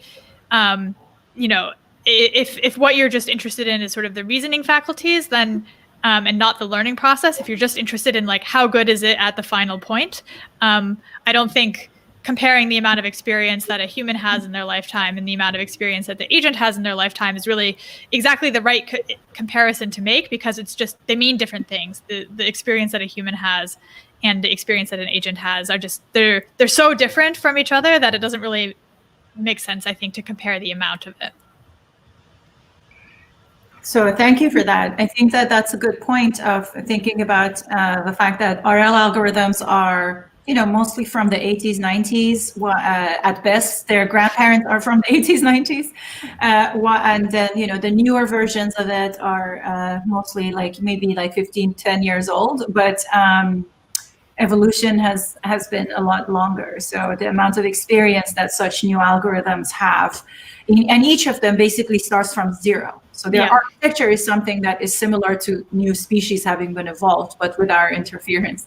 But the amount of experience that they get is not as much gone into with training into their architecture as it has through evolution for us. So exactly. I think if you had say if you put a biological, I don't know, whatever the chemical soup was that we evolved out of, if you put that and you somehow set it to the criteria for survival to be you have to be able to play the game of Go, that would solve Go much slower than AlphaGo solves Go. So I think you have to compare the starting points. And I think if you want to make a claim about the learning process specifically, then yes, I think you can, try to compare them, but then you need to give the RL agent or algorithm a fair starting point, something that is more comparable to where humans start with. And then you could compare the learning, whether that's fair or not. But I think just saying, an RL agent trained from scratch has way more experience than a human does, well, you're again comparing apples to oranges, I think. You're right. At the same time, it's fair if someone says, well, it hasn't had as much experience as humans, it hasn't had as much time, so maybe it's not the same way, which is something that John Krakauer says many times. And I think it's kind of sinking in for me, John Krakauer, after your persistent attempts. And so I agree that I'm on your side, obviously, Jess, this is what I'm devoting my career to, learning algorithms to do human-like things. But I do see that there's a lot of way to go. And I think it's better for us because us and our mentees, who we will really make sure they get good citations, for generations, hopefully can get to work on these things. Jonathan, go ahead. yeah, can you guys hear me? Is that all right? Yep. All right, great. Well, Yep. maybe I'll introduce myself. So I'm a PhD student working in theoretical computer science and linguistics. I'm formerly a computational neuroscientist, but I'm not doing so much of it anymore. But I'm wondering, you mentioned during your talk the concept of having these sort of inductive biases on priors. And I'm wondering, to what extent do you think those, whether like these sort of no free lunch style situations hold for those priors, i.e. whether like certain biases in the priors would hold for certain classes of problems with necessarily degraded performance on other classes of problems, or whether you think that there's some sort of way that you could really get like a, I don't know, meta prior, one prior to rule them all in a sense, right? Yeah. So great point. Yes, there definitely, I think the no free lunch theorem holds here. Like the priors that we have are adapted to this world that we live in, which is structured in a particular way and, behaves in a particular way. And I think you can learn pretty general priors. Like I think the priors that we know how to build in are not as domain general as the ones that we as humans have. But I think they still are, they're not completely domain general. And there's actually an interesting paper from my PhD lab. It's called Investigating Human Priors for Playing Video Games, I think. Maybe someone can find it and put it in the chat. But basically what they do is they look at, sort of like 2D platformer Atari type games, and they show like they have like RL agents train on it, and they have like humans try to play the games, and then they mask out like different parts of the image so that it becomes like less and less really understandable by human players. So they, for example, like, if you have like the platforms and the ladders and the enemies and stuff, they'll first just like mask them out by squares. And then, so there's something there, you just don't know what it is. But maybe you can learn like the pink squares are the enemies and like the green squares are ladders. And then they have another version where it's like, there's no correspondence at all. So like, is there something there, but there's no way for you to really know like what type of object it is. And then like you can continue like making it more and more uninterpretable. And of course, like humans get worse and worse the more like the further away you go from like your what you would expect to see in terms of objects and platforms and things like that. But the RL agents have no problem like playing it in all of these different cases because they don't have the same type of domain specific priors that humans do.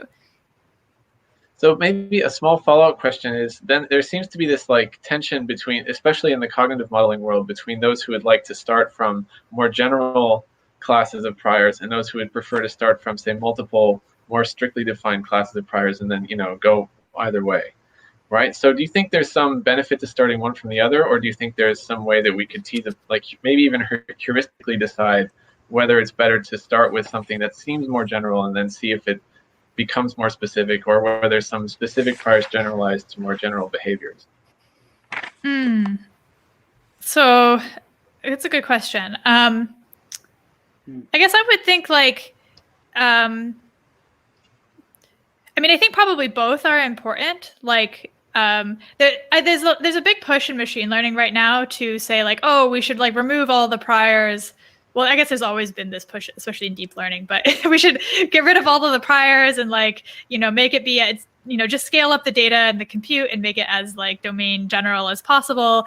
And that's like the way, forward. And I think it's a good thing to try that, but I actually think what we've seen, especially in machine learning, is what's actually worked is to build in a lot of knowledge and human engineering, basically do everything we can, try the kitchen sink, get it to work, and then like figure out what are the components we didn't actually need after all. And so, I think it's, but I think both approaches like hold merit, and it's worth trying to do both of them. Basically, you have like kind of maybe one way to think of it is sort of like the engineers that are like trying to, just get it to work, right? That's the job, get it to work. Doesn't matter how you do it. Doesn't have to be right in some sense or like theoretically motivated. It just has to work. This maybe less like kind of this domain specific idea, and have people that are kind of working on it from the more like, oh, this is like the optimal, like principled way to do it. And, like in the most general case, and have insights from both of those help inform each other, and then hopefully end up with something that is sort of a happy compromise.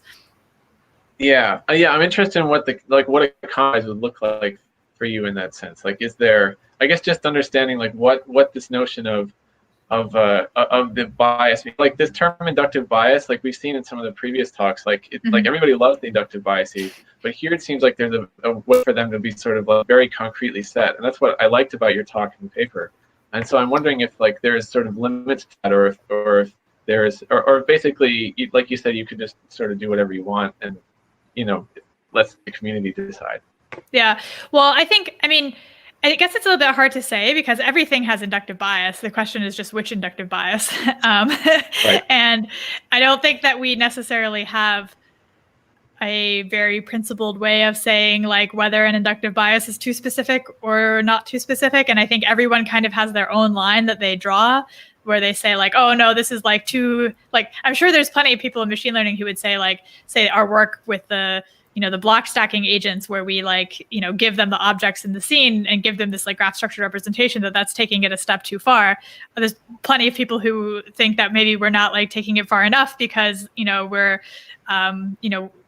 we're not giving it other information about, I don't know, more information about say like time or I don't know, other related concepts or something like that. And so I guess, I guess what I would like to see is more people just kind of being explicit about what are the inductive biases that the systems that they're building have. And like, even if we can't necessarily agree on what is the right level of inductive bias, or if everyone has a different level that they're happy with, maybe that's fine. And it's good to actually have a diversity of like, opinions and research strategies in that sense. But I think it does muddy the waters if it's not clear what are the inductive biases that we have in our systems and like what their implications are. So I think this is a big problem with deep learning sometimes because like it's like, oh, like this is learned from scratch and it has no knowledge and no inductive bias, but it has tons of knowledge in it, of all of the knowledge of the engineers that built that system. So yeah, great, thank you. I don't want to monopolize the time, so I'll let others ask questions. Thank you, Jonathan. Always good questions, and thank you for the links in the chat. It's always helpful. Zena. Hi. Hello. How's it going? I had a couple of questions. Maybe I'll start with the one that I posed in the question box thing. And that is this question of like, what is, you start the talk with the question of what is a model? And for me, one of the key parts of at least a certain kind of model is the ability to construct counterfactuals. Mm-hmm. And so, as humans, we have quite a powerful range of the kinds of counterfactual queries we can ask. We can even imagine things that couldn't possibly exist. Example I have here is, what if the sun disappeared, or what if the oceans disappeared? And so my question is, can you imagine how a RL agent could learn these kind of models? Like, what would it take to be able to learn such a kind of a rich representation of models which support these kind of counterfactuals? Yeah, so totally agree. My favorite example is actually there's like this there's this Stack Overflow question that someone asked, which was, what would happen if you replaced the entire Earth by blueberries? And then this guy like went and actually wrote a paper sort of like running this thought experiment to its logical conclusion, and it's on arXiv if you are curious. It's called Blueberry Earth, is the arXiv paper. It has one citation, which is from my paper. That's my favorite counterfactual example, or real world counterfactual example. But yes, for your actual question, I think it comes down a little bit to this question. I think to properly do counterfactual reasoning, you have to be able to properly predict the effects of what things are going to happen when you try something different that you haven't experienced before, right? It really kind of fundamentally, I think, comes down to this question of generalization. And so I don't think I have, I feel like my answer is the same thing that I've been saying, which is like, I think we need to figure out what are the right inductive biases that support this type of generalization, that support you being able to make predictions for things that have never happened and never could happen. And I don't feel like I necessarily know exactly what those inductive biases are. I think like we have some guesses, right? Like, sort of like, we can start with maybe things like core knowledge type stuff, like objects and relations and, spatial invariances and like number and these sorts of things. But it feels like there's much more on top of that. That's like sort of even more general type of knowledge that really supports that. But I don't really know what that is. I don't know. Maybe you do. I'm not sure. I think we talked about this once before, like a while ago. Yeah. Also, a slightly different question is, going to the conclusion of your talk, I wasn't quite sure what to take away from it. So you said, like, as far as I understood it, so you took mu0 and you gave it a perfect model of the world, and it didn't generalize to different cases. But then the conclusion seemed to be something like, therefore, we don't need good models, or we could have done better had we had a worse model. Like, what should I take away from this experiment? Especially considering that mu0 learns simultaneously a model of the world and also how to act in the world. So you've got this kind of confounding problem of like, what's going wrong here? Yeah, so I think maybe to restate what my takeaway from those experiments is that in these really challenging, like high-dimensional problems, like say playing Atari or Go or something like that, or like stacking blocks, even if you have a perfect model of the world, just performing search and planning with that model is not going to help you solve the problem, and or it might get you a little bit of the way, but you're not going to be able to fully solve the problem because it's just too computationally expensive. I guess if you ran exhaustive search, you would eventually solve it, but maybe that is like too hard to do, or will take too long to do. And so you need something that can help guide that search, like a heuristic, or in the case of mu0, like a policy prior or value function, that will, tell you, okay, well, certain actions are probably more worthwhile for me to explore than other actions. And I think if that form of knowledge doesn't generalize, then your search is not going to be that helpful. It'll help a little bit, but not as much as we might expect. And so I guess what I'm interested in is like, okay, for this knowledge that's then guiding the search, what is that knowledge? How is that knowledge? How should that be structured? Like, how do we get in, these intuitions like that, I think just learning a value function or a policy prior using our standard deep reinforcement learning components isn't necessarily going to solve it either, which is sort of why I was arguing for maybe we need like these structured models like graph neural networks or object-centric models, or maybe a good place to try to capture the structure of that knowledge. But I think that we need some way of capturing this sort of like more intuitive type of knowledge that's not just explicit predictions of what's going to happen, but general world knowledge about the types of things that are good. And like, I think that's kind of like what my takeaway is like, what is that form of knowledge and what does that look like? Because it's clearly like more compositional and structured, like, or the human version of that is clearly more compositional and structured than what I think we have in RL agents.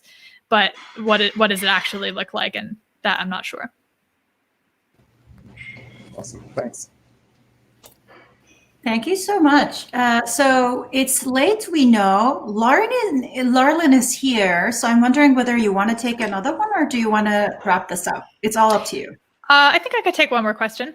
Okay, so Lauren, if you're there, because based on all the recent highly voted questions, Lauren was the person who responded that she's there.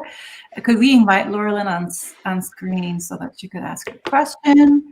And Zena, feel free to stay because, you never know where the conversation goes. John is smiling. Hi. Well, I just feel like Zena also has to give us what he thinks we should do. He's not giving us the solution. True. One day he should be in the hot seat. So. It's not enough time, John. Yeah. Don't want to take away from the discussion. Can stay after she leaves. All right, go ahead, Lauren. Get him on. Hi, thanks for the great talk. I'm a postdoc working at the Theory Center at Columbia University. I do theoretical neuroscience. I was wondering if you have idea or insight on which place in the hierarchy of functions you think that inductive biases are going to be more important. So I think a lot of work focuses on biases at the level of choosing the right policy when the states and the actions that are possible are already defined. So, what type of exploration, which the curiosity literature, all of this. Mm-hmm. And I was wondering if you think how that compares to having biases at the level of representation or at the level of behavioral primitives that the agents can do. So basically high level versus maybe lower level inductive biases.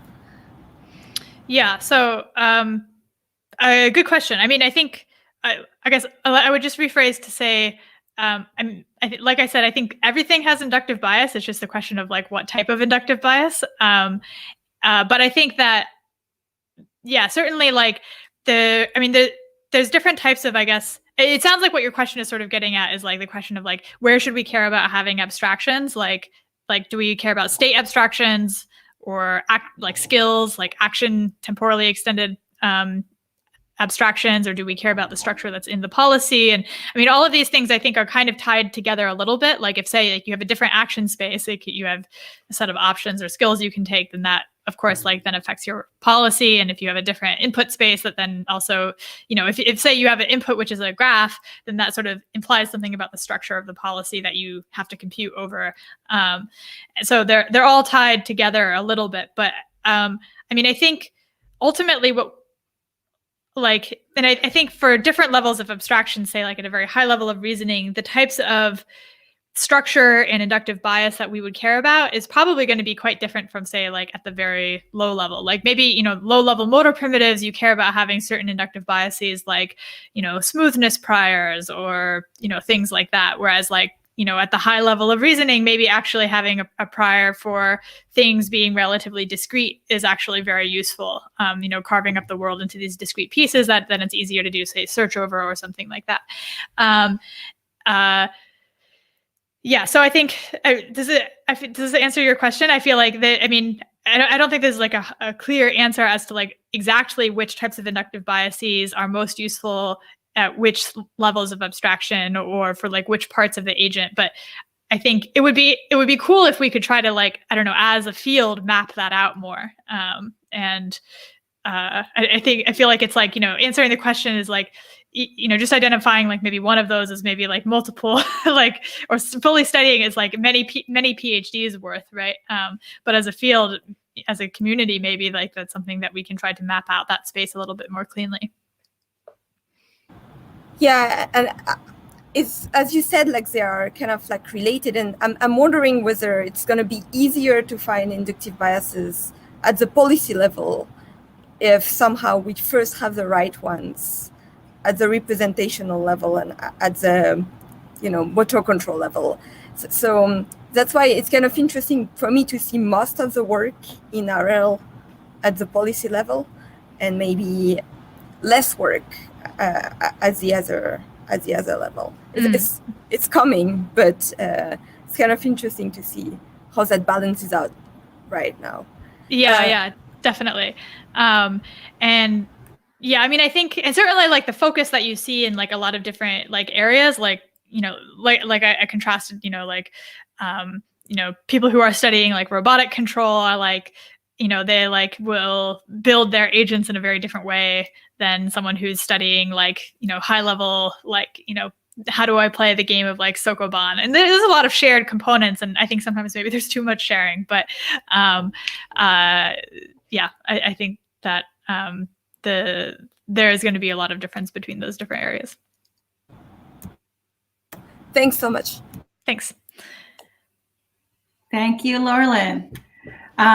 So how are you feeling, Jess? Did you enjoy our session? Yes, this is awesome. Thank you so much, everyone, for coming and for asking all the great questions. And I am getting quite tired, and I'm sorry that I'm not quite as awake. Not that we can tell. Not that we can tell. You might be able to tell a little bit. But I can. Yeah, no, it's your midnight marathon. It's been fantastic. Yeah. 2 hours Yeah, is it's more than There's enough. so much. Yeah.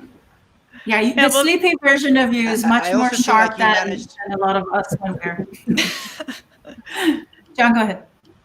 Yeah, I also feel that you managed to cover, honestly, it's a 12th session, but I feel like almost every deep, vexing issue that we have zigged and zagged through in the last sessions came and crystallized under the problems that you, no, really, it really crystallized it for me about, you know, where we are and where we need to go. And yeah, it was very inspiring. Oh, cool. Well, thank you. I'm glad that you got a lot out of it. I think it's, I don't know, these sorts of like, I feel like thinking about like model-based reasoning in this sort of like, you know, slightly more complex domain, like, oh, like how would you build like, you know, this Lego structure or whatever. It really like, it has forced me to think about like how a lot of these different problems of, you know, surrounding like abstraction and representation and like all of these things kind of come together. And it's, yeah, we have a lot of progress to make, but I'm excited to see where things will go in the coming years. So, Could I ask? And what's interesting also is, as you came from MIT, you went from MIT world to DeepMind, and it seems as though you started with the kind of stuff that, you know, also Zena is working on, and then sort of became a little bit more of a believer in what RL could do. And it does seem like there are these two frameworks that perhaps would be fruitful if they fused, but they seem to sort of, I mean, that's exactly be at odds a little bit at times. That's exactly my feeling. Is I don't know. I'm very much of a believer that like, I don't know, most of the stuff that people are working on is like important and good and will bear fruit, but only if like we can combine it in the right ways. And you know, a lot of times people are, you know, working in their, you know, working in you know, kind of on their own little subdomain and making a lot of progress there, but then they have all these insights and they're not translated into, you know, like other areas. And I see this a lot in RL, like, you know, that there's not necessarily always enough connection, I think, to the cog-sci side. And then sometimes you see the other direction too. So I'm just a big believer in like having lots of crosstalk and trying to always connect these things together. Mm. So on that point, Jess, do you see like, you know, the next 5-10 years, do you see us needing new fundamental ideas, or can you like, what do you see happening in the next 5 to 10 years? Like, what is the rough research progression, if that's a possible thing to think about? Yeah, I think that there's something that we're missing I think that there's a fundamental thing that we're missing. It's a little bit hard to say exactly what that is, because I feel like if I could define it, then, you know, it would be easier to tackle. But it's something in this space of like the right structure of knowledge that allows us to capture abstractions at the appropriate level, that and like tie, you know, and draw from like a large background knowledge of like of world experience and sort of assemble that all together. And like I don't know, something in that space is like what we're missing. But I think that there's probably some sort of, you know, I don't know whether exactly it's an algorithm or a formalism or a theory that will be the thing that ties it all together. But there's something in that space that's missing. Totally agree. Me too, I agree. Yeah. Yeah, I like the way that Jess, you moved towards the direction of letting machines evolve as opposed to sort of hand coding everything in them. And I like the way that you kind of move between those two things, because I guess we are the future of that war we've inherited since the 70s in AI. So Yeah. we are supposed to push it in a better direction. Yeah, that's the hope. Yeah.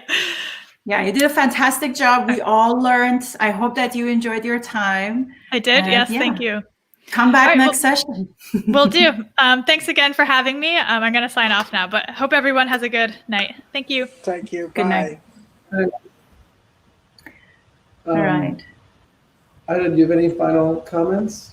I don't have any final comments. Does John want to ask any questions from anyone? It seems like.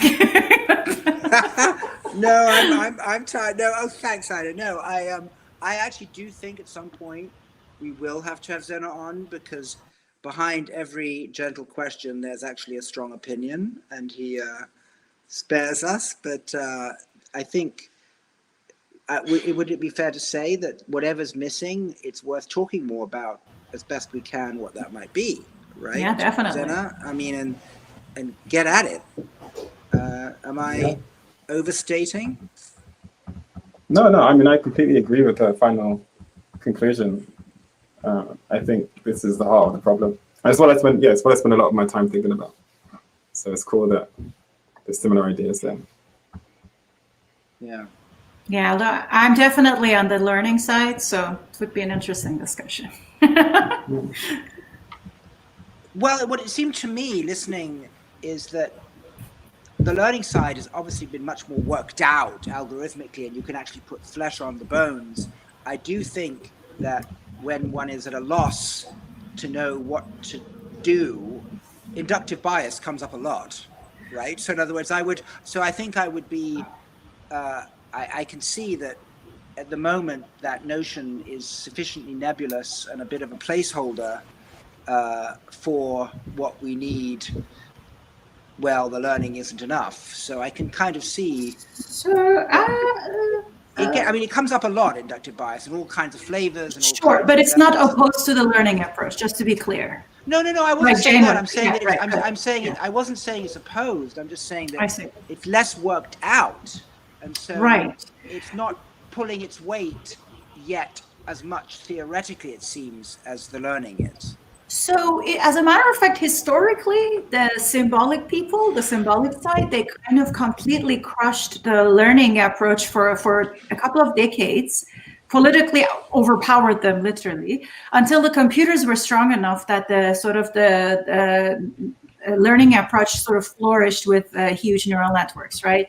So there has been like quite a tension going on, and I hope we can have Paul Smolensky as well. He gave a fantastic lecture about this historical sort of fight between the two and how the development of some were sort of stalled by the other. He gave a fantastic lecture about this. I think it would be very helpful to also have that lecture as a kind of a context of it all. He does a very good. And I was just, would you say, Ida, that inductive bias is the term that will allow the go-fi enemy to slink back into the party? That it will be, that's the way it's framed so that it can come back? When it's framed correctly, no, that's not that. It has been around for a while. People in deep learning use it without getting confused and without becoming symbolic. So it seems like a lot of people are, using it in certain ways that are not, that are appropriate. So I don't know, in the sense that it's not doing what you're describing. However, I know that rhetorically, people who are maybe in the negative camp that we talked about, people who object as opposed to sort of, which is a very useful critical practice, of course. Sometimes they do sort of amp up the, let's say, logistic regression and make it seem like there's too much of a difference.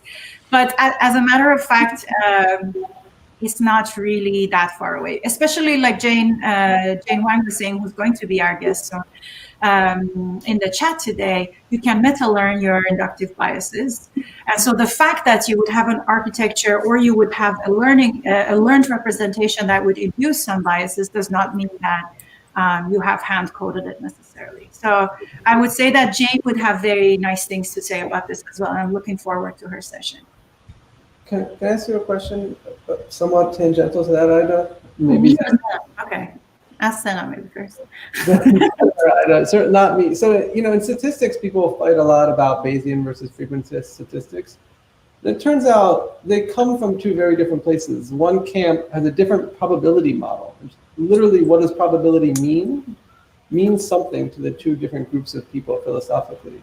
And they're both wrong, right? Like, there's no debate. They're models of the world, and they have problems. Just frequentist is a model of the world. Bayesian is another model of the world, and all models are wrong. And so I wonder, reinforcement learning seems to be a model of the world to me as an outsider in a similar sense, and therefore it's wrong. And I wonder what's wrong with it.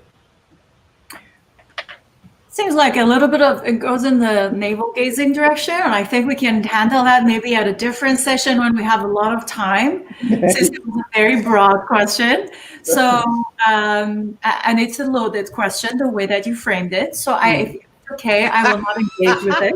I will not engage with the affective provocation of this question, and I will to another time that we have more time to discuss this. But keep that question, bring it up at the early on with maybe Jane Wang or someone, so we have enough time to address it during one of these sessions. Do you have any questions for Zena? Well, I just wanted to point out that it's also based on a premise which is wrong, which is that Bayesians are wrong because Bayesians are obviously always right. So, Oh, you're one of those people. To be fair, they're all very useful. We call them Bayesian religious. Some of us call them. I'm going to wear a bee when they go. Oh my gosh. Everything was going so well. I know. They do the crest like this, like a bee.